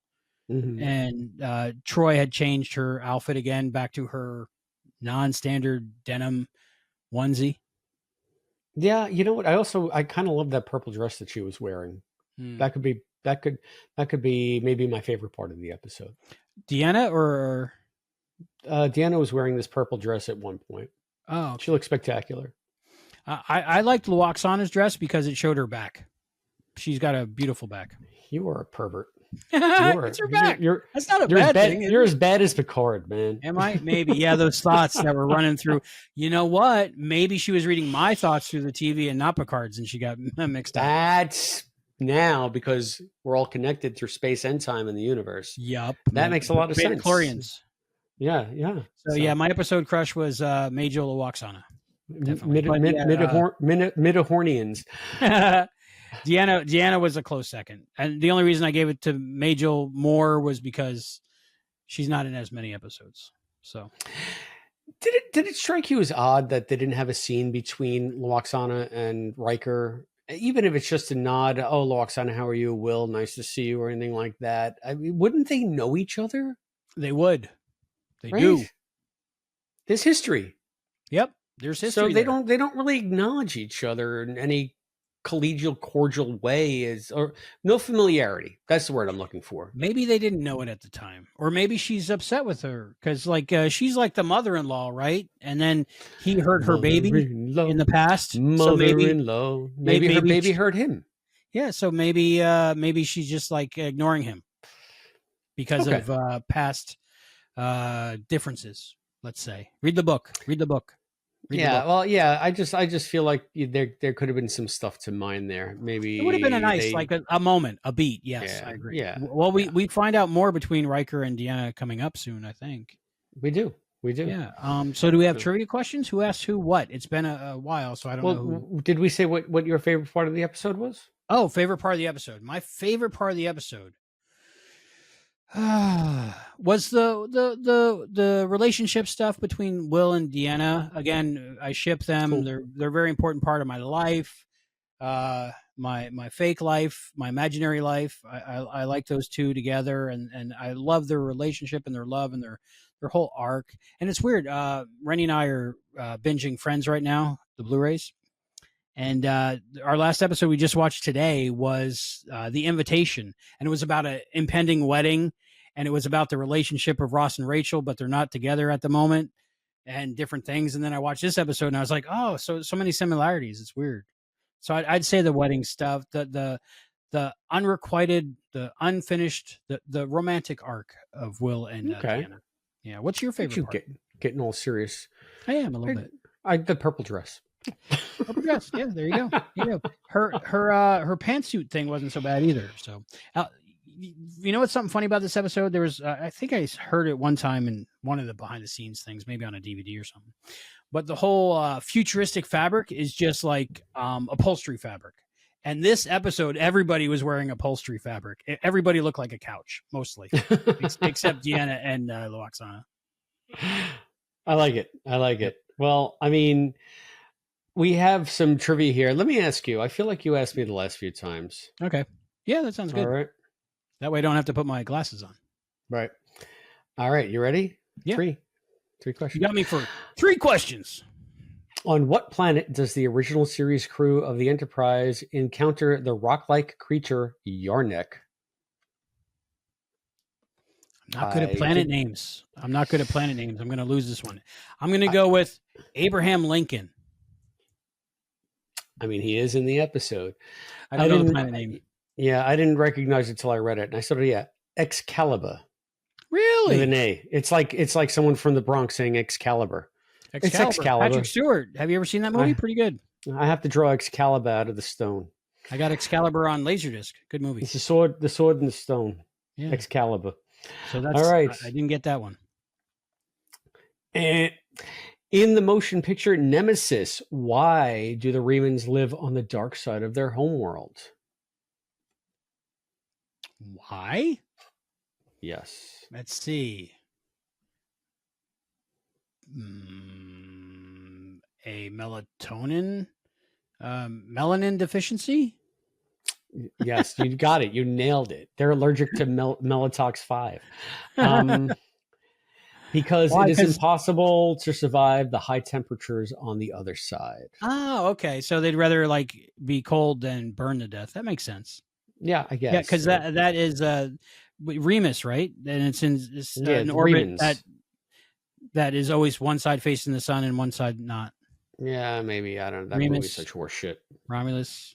It happens in real life, though, I think. There's some planets. But yeah, no, I understand. Like the moon is locked like that with us. Yeah. So I get it, but it's just like I don't know, man. Anyway, I remember watching the movie. So that's 0 for 3.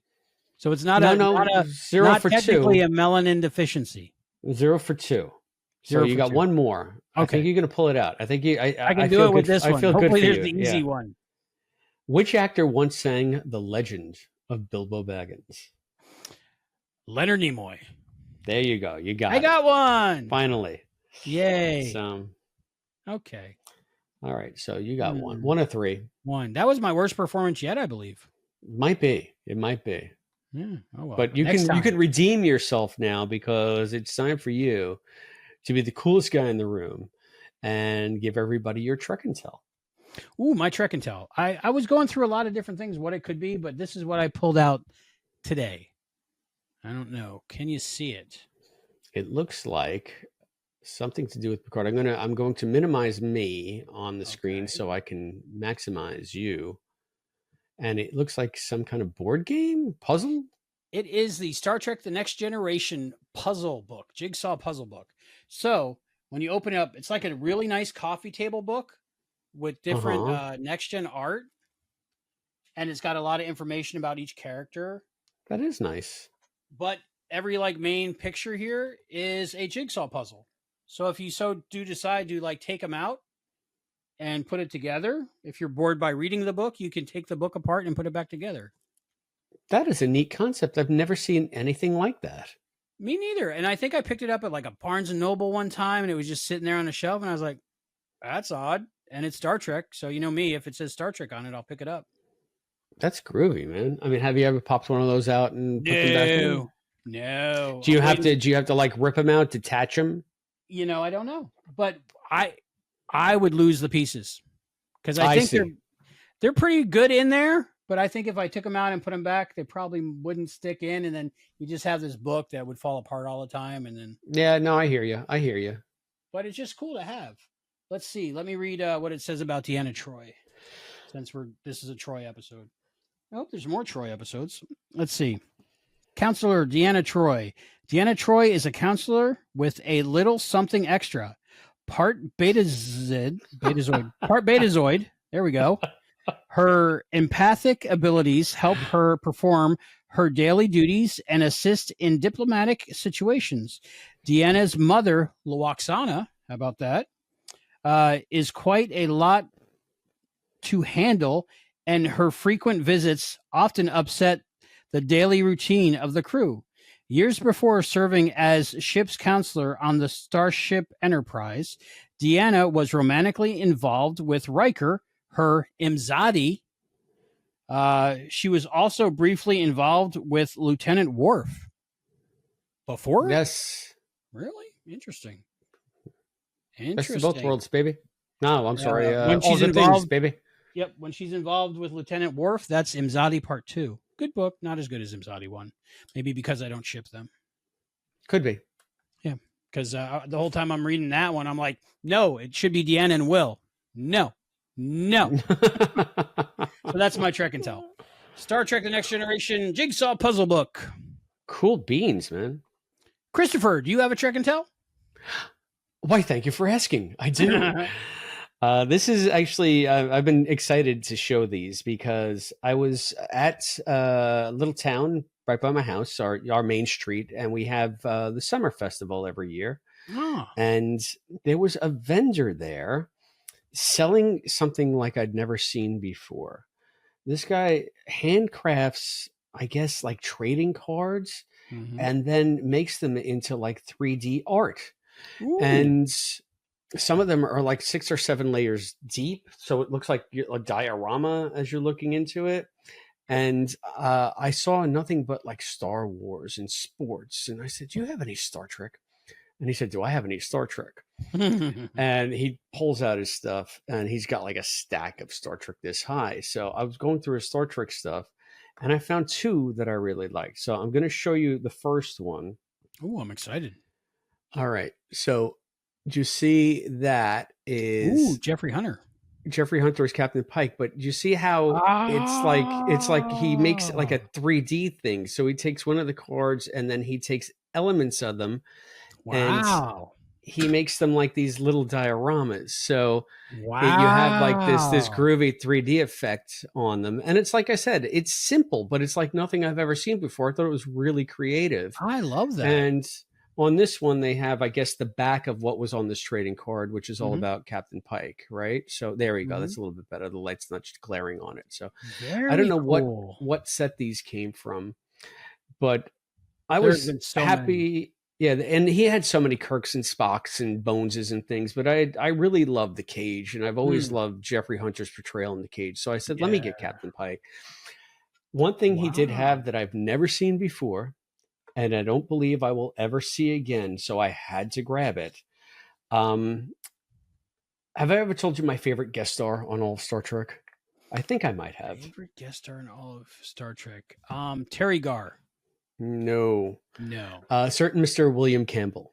Ah, yes. William Campbell. Right. That's right. He played Trelane in The Squire of Gothos, and he played in Trouble with Tribbles, I think, Koloth, my dear Captain Koloth. Well, I have never seen any Star Trek merch ever that has William Campbell featured, but this dude found a card of Trelane at the piano, and there you go. Again, it's like 3D. Man, that takes some skill cutting that out like that. Right? Yeah. So I have never seen any kind of Trelane collectible ever. So I think I might have the only one. And again, this one has a backing too, the Squire of Gothos, the art of the original series, number 18. So yeah, I really thought that, I had stumbled upon a neat find with the Pike one, and then I saw Trelane, and that's what put me over the top. I'm like, I'll take that. I'll take that. Take my money. Like a instant Star Trek conversation? Oh yeah. I mean, he was knowledgeable about Trek, obviously. And he sells a lot of these. He had just gotten back from a Star Trek convention. So where I don't know if it was a Trek thing, but he was doing a lot of heavy Trek stuff there. So that's why he had it all to hand. And he knew his Trek. Very cool. Trek. That's always fun when you meet somebody and they know everything you know about the things, and you just talk about anything. Yeah, that's William Campbell. That's called being a fan. Yeah. He kept calling him Liberace. He says, "Yeah, the Liberace episode." I was just like, "No, it's Trelane. Trelane is so much better than Liberace." Well, he's like, "No, they just couldn't get Liberace." In fact, Trelane. We don't know. It could be, yeah. Just like I thought that was what's his face from Requiem for Methuselah. Methuselah, yeah. Flynn. I thought Flynn was Liberace. Was he Liberace? He was Mozart, and he was Brahms, and he was Leonardo da Vinci, and Leonardo DiCaprio. And he invented Capricorn. Exactly. So yeah, so I got my really Trillian, cool. my so Trillian your collectible is evolving. And I got my so they're gonna go back here somewhere. Maybe we'll put them here with Fraser. Very nice. I like it. So there we go. The Squire of Gothos. And I love it actually. Did they have a Jerry Ryan? Should I check my stoop? I didn't know. Had there been a Voyager thing, I would have definitely gotten you a Jerry Ryan. Yeah, very cool. But I did not see one of those, anything like that, at the Star Trek convention in Vegas. There were so many things, but they didn't have those. So very cool get. Very cool get. Neat, right? Neato. Yeah, I really like them. So I got the guy's card. Maybe nah, we won't. Is it a 3D card? That would be cool. Oh, we got to order our cards, by the way. I should do that soon. Final thoughts and ratings out of 5. Christopher D. Philippus, Haven, Season 1, Episode 11 of Star Trek: The Next Generation. I really liked this episode. It was greater than the sum of its parts. I thought that the star-crossed aspects were clunky, but they somehow worked. I thought that it was almost somewhat operatic in many ways because there's lots of wacky and implausible coincidences in opera, especially romantic operas. So, and I think it was really nice to see a story that was fleshing out another alien culture that's not Vulcan or Klingon. I mean, I don't know how much more we get of the Betazoid culture as we go on, but at least we were focused on something besides goddamn Klingons. So I will give it 4 mood roses out of 5. Ooh, mood roses. I like it. That's something I think that's one thing they dropped the ball on, probably just because budgetary reasons. But since it was leaning towards comedy, it would have been great if like the rose got passed around between different characters and it was just changing different colors. And, you would just like go, oh, what does green mean? Why is it green? Why is Picard green? I don't know. That would have been fun. That'd be cool. It would have turned black when Worf picked it up. Yeah. There was Worf in this episode at all? No, I don't think Michael was in this episode at all. No, maybe it was early on when he was still. No, he was in an encounter. So, but maybe he wasn't as recurring. Yeah, he wasn't as recurring yet. Exactly, and this was only the 5th one in the production cycle, so it just aired later. Oh, speaking of something I picked up on watching this episode was, you know how like when Worf's parents come aboard the Enterprise and the dad's interested in touring the Enterprise. In this episode, Wyatt's dad is doing the same thing, not as extreme, but in that same vein. So maybe that's the only way they know to write dads that are visiting. Could be dads are just nosy busybodies. It's a dad thing. Can I see the warp core? Can I see the engine? I want to see stuff. Yeah. So what are your final thoughts on Haven? Final thoughts. I would agree with you. It's more than the sum of its parts, because the overall feeling I get when I watch it is joy, and I love the Will and Deanna stuff. And that's an important part of the relationship. This episode, I think it's weird that she calls him Bill. Bill, yeah, you mean the Bill and Deanna stuff, right? Yeah, Bill and Deanna stuff, and that's weird. But I think this might be because, like, Encounter at Farpoint, like, they had history, but you don't really care yet. But I think this episode for me is when I started caring about the relationship, the will they, won't they of them. Okay. So, all right. And I enjoyed it more this time watching it than I ever have previously. So I'd say it's definitely a watch, and I would recommend watching it, and I really enjoyed it. And I'm going to go out of 5, 3.5 out of 5, 3.5 vine pets. Oh, wow. Yeah. That was was it a walking stick bug? Phylosian vine bug? What was is that a baby Phylosian, or are you just glad to see me? They did good with that, by the way. I didn't see any strings. So It's a regular Pinocchio. So yeah, overall, I think it was a great episode. So before we get any further, we want to hear from you about what you thought of this episode. How many silly objects would you give it? You can do that at patreon.com/Treksploration. You can do it right here on the YouTube channel in the comments section below. You can email us at treksplorationpod@gmail.com. Hit us up on the Instas at TreksplorationPod, X us at Treksploration. Call us on the phone, 707-847-6682, or send me some neat 3D cards of a Phylosian plant monster at P.O. Box 542, Bayport, New York 11705. That's P.O. Box 542, Bayport, New York 11705. Back in action again. And yeah, we want to hear what you think of this episode. Was it greater than the sum of its parts, or are we just Imzadi crazy idiots? I don't know. But yeah, I think, though, this one might be divisive. But if we think about what's coming up next on our TNG recaps, I think we're heading into some big fan territory here. Some good Albie, ones, maybe. What's next? The next time we talk about Star Trek: The Next Generation, which hopefully won't be as long this time, it's going to be The Big Goodbye. No spoilers, but it might be my favorite episode of season 1. Well, maybe. I mean, maybe other people who are listening. Maybe so most people. Maybe they want to watch what we say about it. You know? Yeah. So, what's shaking, Dix? It inspired a paperback. There's a Dixon Hill paperback out there. So, and inspired one of the greatest scenes. Do I have to say? In First Contact. Like you did to Ensign Lynch.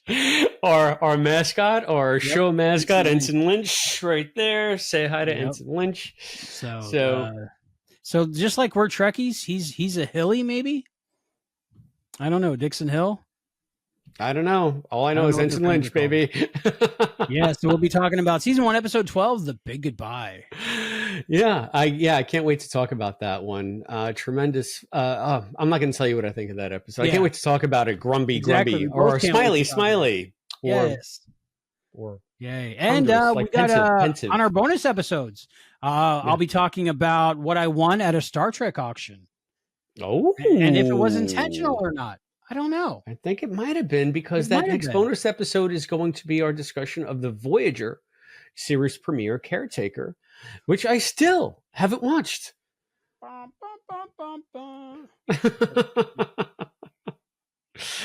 It's funny. Just say next year when we go to Star Trek Las Vegas, I'm cosplaying Chakotay. Just saying. Ooh, all right. So you want a biro and you can just draw the tattoo like Matt's mom did? I'll just have Ren do the eyebrow pencil on me or whatever it is. There you go. Well, are you excited to actually watch the complete episode of Caretaker this time? I am, and I'll tell you why. Because I just finished watching the second season of Prodigy, which is you finished so it? Voyager heavy. Yeah, I was able to finish it, and there is much more of an investment for me in the Voyager characters now, because I've gotten to know some of them a little bit better through Prodigy. I mean, I know them all, obviously, but I don't have a connection with any of them. So I'm thinking that the Prodigy thing might be a net bonus, like a plus for me to invest in Caretaker again, which, as I've said before, I've fallen asleep every time I've tried to watch it. The Corn on the Cob is pretty coma inducing, maybe. I guess. Did you watch random episodes of Voyager, or were you trying to get through it and you just stopped at the Corn on the Cob? No. I mean, after DS9 went off, I tried to watch an episode of Voyager, but I was not a Next Gen fan then. And so Voyager just struck me as Next Gen light. It was even less interesting than Next Gen to me, and nothing in the world could ever be as grandiose and wonderful as DS9. I was such a freaking DS9 snob that I saw Voyager. I was like, well, this is shit. And I just didn't watch it. But I have seen random episodes here and there. Do you remember last episode you happened to watch? Oh, Living Witness. Living Witness, which is also, spoiler alert, the best Voyager episode ever written, in my opinion. That you've seen so far. that I've seen so far. Yeah. Timeless. I just watched Timeless not too long ago. Okay. I can't wait to watch The Gray and the Q. I can't. Yeah, Q and the Gray. Yeah. Q and the Gray, whatever. Susie Plaxton's in that one too, so that's cool. Okay. Well, anyway, so yeah, it'll be nice to do some Voy. So, I'm sure you're looking forward to it. Oh yeah, I can't wait to start Voyager again. So that's going to be great because I live in Voyager. Like while I'm sleeping, Voyager's playing in the background usually. Okay. It's just reassuring. It's my safe place. It's my safe place. Well, I can't wait to talk to you about it and to see it through your eyes. Hopefully it'll awake something in my black heart. Although when Warhead plays, the episode Warhead, it keeps waking me up because there's this loud screeching in it. Oh, and I guess Equinox Part 1 or 2, I'm not sure. There's loud screeching. But other than that, I sleep through Voyager most of the time at night. Okay, I don't know if that's a ringing endorsement or I don't know what kind of endorsement that is, but it's my security blanket. It's my security blanket. I understand. I get it. So we'll be talking about that, and I might have some other bonus episodes coming up soon. So make sure you subscribe. Yeah. Subscribe to the Patreon and check us out and see what else. We might be talking about Prodigy pretty soon. I know we're talking about Next Gen. I know we're talking about Voyager, and we'll see what we talk about after that. I'm just excited to talk to my bestie, Christopher D. Philippus, about Star Trek. And one thing we can promise you is we're not going to be talking about disco anytime soon. Not anytime soon. We'll probably be talking a little bit about meeting Scott Bakula again. And maybe while we cover we'll have that. Enterprise, Broken Bow. I know that's coming up. Oh, that's right. Yeah. Good timing, right? Voyager. Good timing. I like it. I like it a lot. All right. Well, I can't wait to do all of this with you, my friend. Exciting. Good to be back. So for Treksploration, I'm Albie. And I'm Chris. And we'll see you next time. Come aboard. We're expecting you.